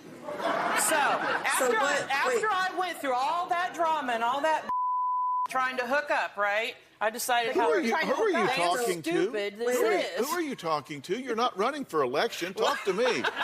Look at me. Talk to me here. So Hold that's on. the truth. The point is, you just said, I went and met 3 men who were disgusting. Yeah. I can't imagine why. All you know about them is that they have a computer. And you go meet a guy in a parking lot? I did. I know. How stupid is that? Get raped and killed. It's very stupid. It is incredibly stupid. Sorry, Jackie, what did you want to say? I just wanted to know, so what about the 26-year-old you had lunch the day before your family cruise? Yep. I never had lunch with Was he disgusting? Yeah, I never had lunch with anybody the day before. We have text messages. And that you're there. They have Is that fantasized? Is that fantasized? My daughters have a text message that say, be there in an hour, we'll only have an hour, Are you serious? and then I'm leaving. What are you talking about? Bring it up. You Where's have it at? lied so much. You can't even look me in the face and tell me these lies. You have lied so much. You don't even know what you're saying. There is something wrong with you. You're living a whole nother life. Really? There's something wrong with you. Really? Yes, there is something wrong with you. See, I'm not... They want that to be because that sounds so much more exciting than mom not Do you doing think I would it. go on national TV and tell everybody what you've done?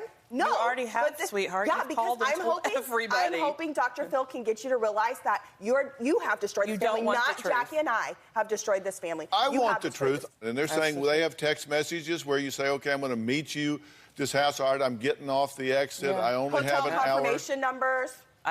The only hotel I've been to, sir, in the longest time was in March when I went to a mom's conference. Well, ma'am, that's not true. They probably do have my hotel confirmations for March. They didn't say. You said you got hotel rooms to set up to do web chats. No, I didn't. I don't. You didn't do that. No, I didn't. No, not once. I never told them that, and Yes, I've never you been did. to a hotel because I didn't set them When up. we asked you about the hotel confirmation numbers, you said, "Well, they send me to a hotel, and that's when I set up my camera, and that's when I have a camera? I don't even own a camera, And they're in let alone know how to and you use said, a video and they're in a camera. different hotel." And I said, "Well, why would you do that in a All right, hotel?" stop. I got fired from the circle because I don't know how to use my webcam. Somebody is lying to me. Right. Did you tell them that these hotel room confirmation numbers are for rooms I got to participate in the sex chat room? I wasn't meeting anybody there. They were just to participate I in don't the even sex have chat a room. hotel confirmation to know Okay, well, what they're then talking about. So are you lying, or did she tell you that? She's a liar.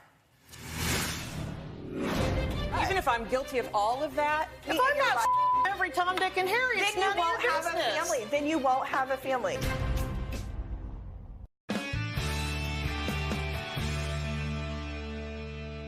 Jackie, what about these hotel confirmations? Yeah, she did admit to going to a hotel room. She didn't have any sexual acts. She claims that she talked to them about sex. You told that to us. Okay, Dr. Phil, here's the truth. They, during the circle chat thing, the guy goes to the hotel room. Not me. I was not there. I was at home in my own house, in my computer. Okay, go on. In my office, okay? So you're saying that you were at home logged on to a chat room. Yeah, watching. where guys were in a hotel room And girls. engaged in sexual activity. Yes. Yeah. You just thought you could hide what you were doing and that you would never get caught. Okay, I'm going to get an answer to this because when people lie to me, I stop talking and move on to the next story. Now, somebody is lying here, and I want the truth. You either said that these were hotel confirmations that you did not use for sex, just for fantasy, or you didn't. Now, either you're lying and Jackie's lying, or you're lying. Where's these confirmations that we supposedly have? Because I don't have I any didn't ask you to show them to Our me. father asked us to delete, or actually, he handed us the emails that we all had printed out, 3 copies. Your husband asked You want us to something to destroy be them. so true, it's Your not. husband asked us to destroy them. He has the only copy left, and he refused to give it to us because he didn't want you to look like an idiot on TV, but you already do. You already do. Look, sweetheart. Like, he doesn't want to believe What I the truth. did He was doesn't not want to believe at the truth. all any of this and deserves any of this. Yes, it And does. even if Yes, I it did, does. even if I'm guilty of all of that, even if I'm guilty of every single thing they want me to be guilty of, what the hell's it got to do with them? My children. You want to see my child. You want to see her children. That's not going to happen. Hold That's not on. gonna happen. Is your point that you think that your mother is going to take your child to a sexual assignation with some guy with no teeth in the parking lot? No. Yeah, right. My I fear mean, is that a real fear on your part? No, my fear is he knows your van. How do I know you're not a drug dealer? How do I know you don't owe people thousands of dollars? What if you have my kid in your car? Do people know what car you drive? How do I know they didn't come to attack Pretty you sure or Ford rape you? sold I a have lot no of big idea. silver Do I vans. think With you dirt would? bike stickers Do I on think the you would take my kid to something like that? No, but how do I know a guy's not going to come after you? How do I know that at the safety of my child? And I wouldn't. You're a stranger to me, Mom. Did you get hotel rooms? No, never, not once. What were the confirmation numbers for? I don't know that there are any. I think they're lying. Matter of fact, I know they're lying because there aren't any. So you don't have any proof? No, we did, but Dad asked us to destroy it. Oh, well, let's talk about this dirt bike for a second here. Yeah, we'll talk about because that. there's an interesting email about that. You put an ad, right? No, I didn't get put on there. Yes, it did. Are you kidding me? It was on the internet. People responded. I wrote it in paper. I thought about it. No, you did not. On paper. It was on your computer. It was on an email that people responded to. They found it on your computer. Right. So it's just sitting up on the computer. Like we typed it This out. is my problem. I'm admitting that I did this. So what's wrong with that? No, you Well, just I'll said you get to wrote that it. in a minute. I'm just trying to find out where the bottom is here. Then Here's what this said. This ad, and you say you didn't post it. They say you did. It said, quote, I need $3,000 to purchase a new used bike or a new one around $5,000, a new helmet and boots. To avoid this being a prostitute transaction, yes, I know the law, money must exchange hands for sexual favors. I Googled it. I would rather money go to the cause. So any money can be given directly to my choice of shops, and they will hold a credit for me. It's not all about sex unless you need it to be. I will not pay for a room. That's your job. Kimberly, Right. did you post that? I wrote it, yes. Did you post it? No, I didn't post You it. didn't post it. You Well, posted it on the internet with a I didn't post confirmation. it. My friend Craigslist. posted it for me. let me look at this picture Because I didn't here. know how to post it. Well, I see this thing where it says, I need $3,000 or $5,000 for a dirt bike. Then shortly after, I'm looking at a picture of a dirt bike. No, I bought 3. I bought 3 dirt bikes that year, and I sold 5 houses. Call and ask them. Your people already did verify that. For Did dirt your bike. friend post that ad? Yeah, my friend did it for me. Yeah. So it did get posted. Because I didn't know how to do it. But it did get Yeah, I posted. did get posted. Because a few minutes ago you said it never got posted. You said you posted it. I didn't post it. I wrote it. And Who I said posted it? I didn't write it. I said I didn't post it. I wrote it. See, now.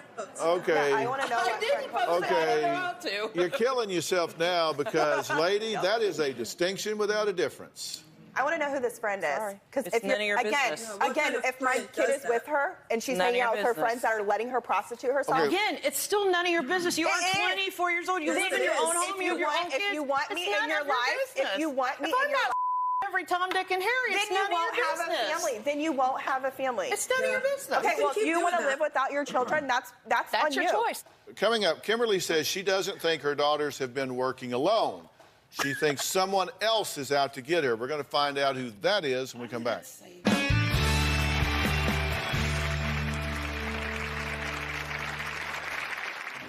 Kim has cheated on her husband. The most shocking part was that she didn't care, and she did it in front of her daughter's best friend. When I saw Kimberly in the back of that van, I thought there's no way this is happening. My mom's always been very flirtatious our whole lives. I smile all the time, so. My mom is pretty busting curvy. Her boobs are always hanging out in all of her outfits. I don't think she owns one thing that her boobs don't hang out in. I've always seen my mom as flirtatious with other men, but I never thought she would take it to the level she's taken it to. Well, Kimberly's daughters say their mom is constantly flirting, but they are also convinced it's way more than that. Even the family hairdresser, why am I not shocked, is weighing in. Take a look. Emily is probably the biggest drama queen and pot stirrer of all of our town. She tops the list. I know for a fact Kim has cheated on her husband. The most shocking part was that she didn't care, and she did it in front of her daughter's best friend. Almost 2 years ago, I went to a concert with Emily, came home, everything was fine. A year later, Emily has all these accusations that I was doing something at this concert with men. Kim and I left the concert alone in her van. We did get drunk and we had a good time. Kimberly invited 2 guys into the van.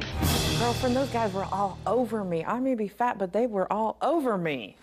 When I saw Kimberly in the back of that van, I just thought there's no way this is happening. I saw Kimberly commit adultery. It's totally impossible for any of her accusations to be true. I had too many people around me, my daughter, my nephew. Emily does claim I was too drunk to remember, but I'm the one that drove us there and drove us home. Emily makes up these lies because she's bored, needs a hobby. Look, I'm here with Kimberly. She is the mom. 6 children, actually. A few of them are here. Jackie on Polycom. I have Brandy here. We've just added Emily. Emily is a family friend. She's a family hairdresser. And you say that this isn't just fantasy because you've actually seen her out engaged in sexual activity. She's supposed to be my best friend, my daughter's best friend. So I'm supposedly have done this in front of you, my daughter's best friend, right? Right. Crazy and correct. Big concert. Mm-hmm. Everybody's stacked, getting out of the parking lot. Can we clarify that she's drunk, right? Yes. Supposed to be, but she remembers all this, but right? You're Keep not. going. Right, I'm not drunk, right? You're not drunk? You So admitted that you drove home drunk to me. Oh my! I was not drunk, so drunk that we got home. I So was you the were one kind of driving. drunk. I was the one driving. So you were kind of I drunk. had 2 of those Limerita things. Not drunk Moving enough on. to do what she says she saw me do. Keep going, Emily. Tell everybody Okay, what so you saw pick me these do. 2 guys up and actually pull out of traffic into a field. So you look over your shoulder. She's in the back seat with a guy, and what's happening? Yeah, what's happening? Sexual act, and I got out of the van. My daughter's there, my nephew's there, but I'm doing what in my van? Okay, one of the things that I always worry about is when people spend a lot of time focusing on irrelevant details to deflect from the matter at hand. And you keep telling me that there were family members there. Yeah, Were it's not they like in they weren't right Were there. they in the van with you? No, they could have walked up. They were right over, like my van was here and they were right over here. They could have walked up at any moment. They were not even close to our van. Emily, you are just so full of shit. It ain't No, funny. no. All of National TV now knows that you're such a big liar. Jackie, you guys get back from this cruise and call Emily and say, here's what we found out about my mother. Do you know anything? Often people confess things to their hairdresser. So do you know of anything that's been going on with my mom lately or anything that's happened? Because she's been having affairs. But Yeah. Emily wouldn't tell me exactly what she saw. Okay, and then y'all don't want her to be around your kids, and you say she's so psycho that she went and borrowed some kids from one of your other friends so she could demonstrate that she was capable of taking care of children, right? I did. You sure did. And so you told that person what was going on. They shouldn't have She their... knew. Is there anybody y'all didn't tell? How embarrassing is it to tell everyone that my mom was prostituting herself out? Like, who would I want to know that? My close friends know, Well, because that's apparently who I- everybody in the United States and 57 foreign countries, because you're here. Well, now they do. Yeah, now. Wow, okay. Are Jackie and Brandy creating drama because they have nothing better to do? Well, there's another sister here who says, yeah, actually, they are. We'll hear why next. I know, and she walked out. She helped.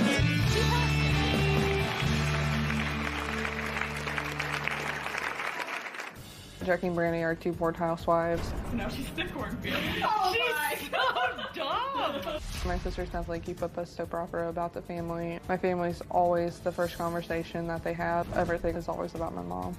I believe if Jackie and Brandy did drop all the drama, it could help in healing the family. I want my mom to realize that her cheating and hurting my dad did end up basically cheating and hurting us as the kids. Even though it's her business, it's definitely a family problem. Mainly it hurt me so much because my dad means so much to me. Well, Kimberly says what goes on in her marriage is her own business. But her daughters say that their mom's risky behavior is family business. There is another sister here, Hannah. Hannah, thank you for coming out and joining us. Is this being overblown? Well, I think it is being overblown. I think it's time to just let it go. Making too big a flap about it? Yes. Do you think that you have crossed any boundaries, any lines, gotten out of your lane and gotten up in somebody else's business that's not yours? No, I do not. Okay, gotcha. Jackie, how about you? Nope. There was a particular quote that kind of stuck out at me. I don't need to associate with someone that takes my mom's word over my own. Is that y'all's opinion? That I shouldn't associate with anyone that takes my word. If somebody disagrees with y'all about what she's doing or her right to do it, do you think they're just wrong? No, that's their decision. Yeah, that's their decision. But it doesn't mean I need a relationship with them. But the problem is there's obviously 2 sides of the story, and they're only getting one side of the story. And they come and attack us with one side of the story, and we can't say our side of the story. They've already heard it There's from one story, and What that do you story mean would you be can't? my story. What do you because mean you I'm the one can't that say was your there side and of did the it. story? I can't One find story, anybody you mine. haven't told your side of the story to. All of her friends that harass me on Sent Facebook us and emails, text messages, I don't talk to them. I get saying karma is coming back to my son because I don't let you see my son, and the reason why my son is having problems and is in pain is because of karma coming back to me. I don't associate with those people. I didn't ask these people to write. I don't care. Those are your best friends. It doesn't matter. Control. Those are your I can't best control friends. what people But write. you can only control what you say to them, and they have so much hate I for haven't me. told They my said story that to me. anybody. Your husband knows the whole story. You said that too. He does. Okay. Well, you just said nobody knew, so that was another one of your lies. You know, sorry, they I were shouldn't have concerned used that because word. when it came time, like you took everybody on a cruise in January. Yeah, and they all knew this was going on. No, but they no, went we found out anyway. on the cruise. No, we didn't know Thank you. anything was going on. The cruise from hell. You just said at No, the you beginning knew of this about that it you had a before text you message told before us you went knew on the about it cruise. before the cruise. No, I found one No, text we did not. message. No, the Craigslist ads, that all came after the cruise from Hannah. Okay, but you just told the whole world that you knew No, this okay, before you let me went. talk. No. Let me talk. Go, It's Jackie. my turn. So on December 2nd, Brandy did find that text message. I said, Brandy, mom flirts all the time, whatever. It's not a big deal. I didn't even look into it. I didn't think anything of it. The only reason Hannah suspected stuff is because mom went to Sprint and had her phone get a password put on it. So on the cruise, Hannah was suspicious. Me and Brandy had no idea. Next, I'm going to tell Jackie and Brandy if I think mom's business is any of their business.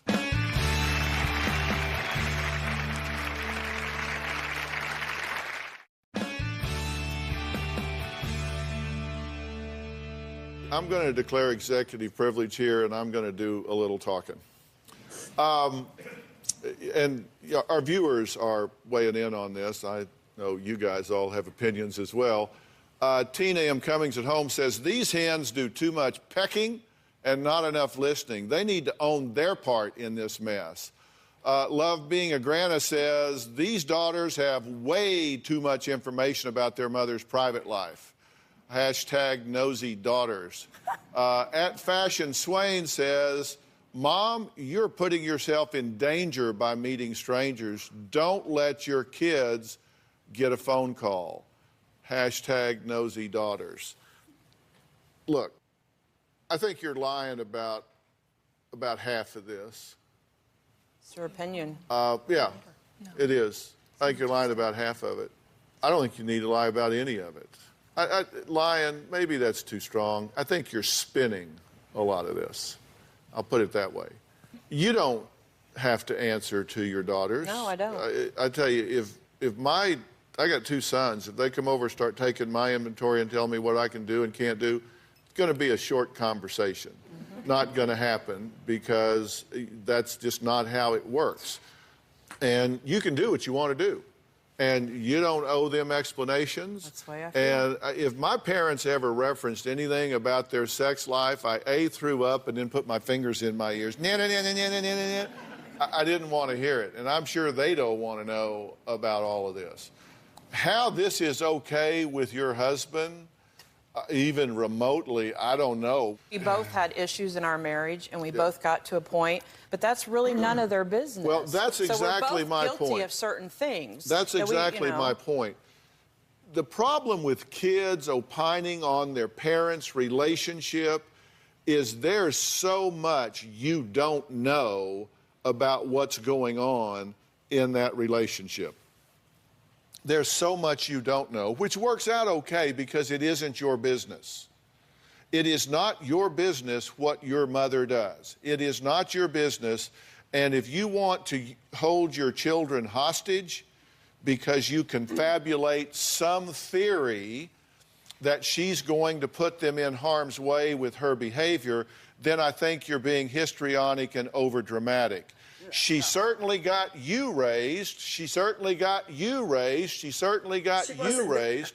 But so that's you my don't problem. know what she was doing and when she was doing it. What I'm saying is you can set up this overdramatic sort of thing and hold your children hostage because it gives you power if you want to, but that's not going to serve your children well to carve their grandmother out of their lives. They pick up the tab for that. Okay, well, can I have my opinion on this? No. Okay, well. It's my turn. You've been talking the entire time.